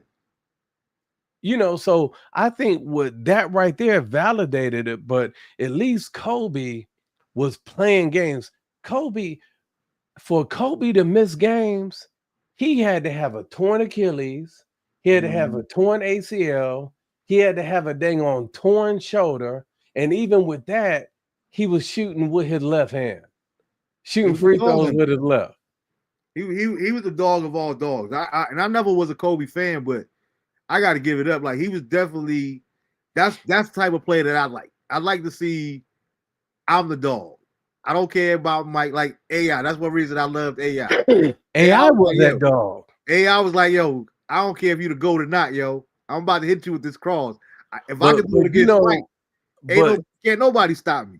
And AI admitted, he said, had he listened to Larry Brown, yeah, he said that I don't know how many times over the years. He said I would have 2 or 3 championships at least, but I didn't want to listen to him, and I'm sitting here like, dude, they couldn't get on the same page. Yeah, because Larry Brown was a good coach, because he led the dang on Sixers. Who did the Sixers have when they made it to the finals? Outside of who did they have? They didn't have Stackhouse. No, you talking about the players? Yeah. Only other household name they had like that was Mutombo. They had Mutombo. They had Eric Snow at the point guard. They had George. I used to say Eric Snow used to move in slow motion because he just didn't look fast. Like, but to me, Iverson. Ratliff. Oh yeah. I got his thing on rookie card. But yeah, that's the thing, is like, to me, Iverson was better because he took a team with less talent. Yeah. Farther. Because if you look at Mike's Bulls, I think every one of them, except for Hodges, Whittingham, they're all in the Hall of Fame, like all of them. You know, and I think a lot of them said they wouldn't have been in the Hall of Fame if Mike didn't push him. Yeah. And Dwight Howard said the same thing about Kobe. He was like, Kobe would tell me I'm lazy and I'm not working hard and I'm throwing my career away. And he's like, I ain't want to listen. He's like, now I wish I could take that back because I know what he was trying to do now. You look at it, even though I can't stand him, Shaq always admit the same thing. Like, yeah. It was all ego with Tung Tum. He like, you Shaq, out here. Shaq said they, man, with records, and I'm trying to get you to work out. Like, I ain't got it. So, everything ain't for everybody. You know what I mean? Man, and Shaq always could have 7 rings. It's not always what you do, is how you go about doing things in a lot of cases. You know what I'm saying? Like, me and my man always tell him that. We talk about that, like, when it comes to our kids and when it comes to coaching and stuff like that there. I'll be talking to my nephews and be like, yo, man, all right, what you want to do is you want to put your feet this way. That way, when you throw the football as a quarterback, explain it to them mechanics and stuff like that. And he's like, oh, yeah, Uncle Marv, okay, boom. Go out there and do it. And his father sit there and look like, now, boy, did I not tell you that literally like 1,000 times in the last year? Why is it that when Uncle Marv come over here and say the same exact thing, it's clicking? So a lot of times it's like that. And I'm so proud. Before we get out of here, I'm glad you have brought AI up, because I wanted to publicly say, and like I said, we ain't got no friendship or nothing like that there, but I've always loved AI. AI is like my favorite player of all time after Magic. But one thing I love about AI, and I take my hat off and I applaud him for, is because AI we both wore the number 10. We both love football and basketball. So I was always watching him. People don't understand that. Young people don't understand it, but how difficult it was to follow people back in that day before the internet. When I was hearing about this dude down in Virginia doing his thing, right? It is so proud to watch AI and his life unfold before our eyes. And for this mug to say at this age of 50 years old, he's giving up drinking. And like I said, I've been an AI fan my whole entire life, man. Yeah. When I tell you, you see the difference. Not in the way that even a regular conversation. I watched the interview that he did with Stephen A. Smith that I can't stand. But just to hear the difference in AI doing post-game interviews, even a Hall of Fame speech, different things back then to where he is talking, the way he talks sober now. Yeah, man, it is so amazing, and I'm so proud of him, man. And it's like you said, he's like, I realized at 50 years old, man, like I got to make some changes. I didn't do this because of this, I didn't do it because of that. But you hear the difference in the way he talks, the way he expresses himself. He's not stuttering like he was back in the day. Like, you see the difference. So I just want to take my hat off to him and salute him on that, making that life choice, man. I'm so proud of AI. And I want you to know, even though he might not ever see this, I want you to know I'm proud of you, and it means so much to me. And I think it's a perfect example of anybody else in their life that has something in their life that they want to give up, whether it's drinking, whether it's smoking, whether it's gambling, whether it's whatever. It's never too late, yo. You just got to you got to start with you making a decision that you want something different, because we don't get different results doing the same exact thing over and over and over again. So I really applaud him on that. That takes a real man. That's the definition of a man to me, to say, you know what? It ain't that I gotta stop drinking, but is it the best thing for me? Can I get more out of life if I get this up? It's a beautiful thing to see, and I'm real proud of it. Yeah, man, I wanted to get that out of the way. That's good stuff. Man, did you have anything else? Well, Drew said we need to get rid of LeBron and throw his son in as a bonus. I'm sorry. Yeah, I'm quite sure a lot of Laker fans feel like that. Man, as soon as LeBron's gone, he gone. Like, yeah, I believe it ain't no way that. And like I said, we talked about it on this show, even when I think he was on here. I'm not sure if he was on here or not, but we talked about it even when he got drafted. And I still stand by what I said. When it comes to me personally, and I'm not saying that this is the case, but I don't see Bronny wanting to really play basketball. I don't see Bronny loving the game of basketball like I do with his little brother Bryce. Like even when you watch Oh yeah, Bryce in his little junior brother. high, Bryce want to be a Man, did you basketball see player. him on their first game? Nah, this season. But did you see the game? Uh Man, he went that joker. He can ball.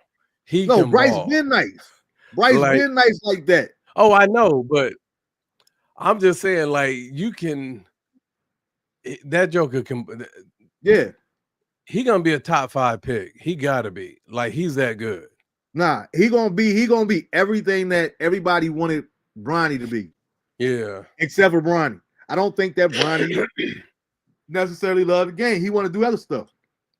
But this Bryce is a part of he got more height. He got more weight. He's built harder, and he's he. not the dog that even his father don't have.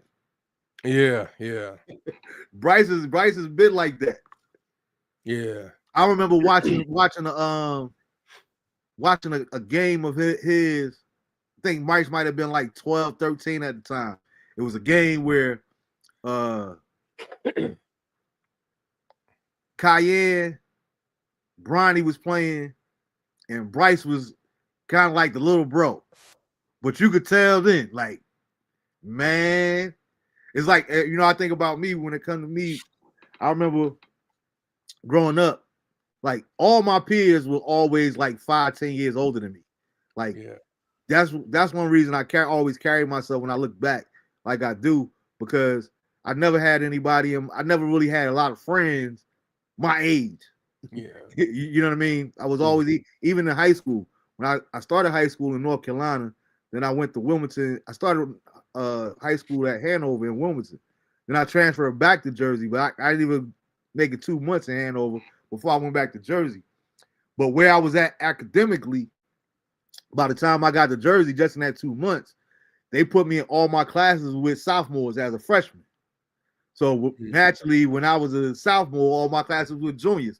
So a lot of my classmates that I graduated with, I didn't meet some of them the senior year. And by senior year, I only had 3 classes. I was getting out of school at 9:30 in the morning. Yeah. You know what I'm saying? And then I got injured my senior year. So I missed literally like 6 months. I had a home tutor. So I never really so what I did was when I would play basketball or play football, I was always playing with older cats. So, I'm never scoring it when we playing 21, or I might get 3 points. I'm just happy that I scored there. But then I started noticing when I would play with people my age, okay, now I'm out here really doing something. I've seen that since day one when it comes to Bryce. Yeah. Like, yo, once he gets his chance, he's going to take full advantage of it. I do believe that Bryce is going to be the truth, though. Yeah, he a dog. Yeah. He gonna be like that dude Connect that played for Tennessee that's on the Lakers. The white kid that shoot lights out from 3. Mm-hmm. Yeah, he's long like that. That's why, like he can just move. He can like create. He just can create more space than Bronny. Now Bronny is like one of those. On defense, he's one of those guys that just harass you. Like he has but he can't play both sides 100%. Just because his size. But dang on Bryce, yeah, I can't wait to see more of their games, because I think the game that I saw, it was their, where the starters play against it was like their red and white game Scrimmage. Yes, but that joker was still balling out. but yeah, it's good stuff, man. I always appreciate you. No doubt, man. I appreciate you too, man. Thanks for taking this ride with me, man. And again, I want to just thank everybody again for all the shout out, all the birthday wishes, the gifts. I got me a bottle of Welch's grape soda sent down to me for my birthday. I was enjoying that. Some Best hot dogs. I don't know about them. Like, it's a brand called Best. Oh man, nothing like them in the world. So I just appreciate everybody, all the love that was shown, just your kind words, your thoughts, your shout outs. I do not take it lightly. For all those that I haven't responded to, I will make sure that I get to every last one on Facebook. Just bear with me, give me some time. But I definitely have seen all of them for the most part.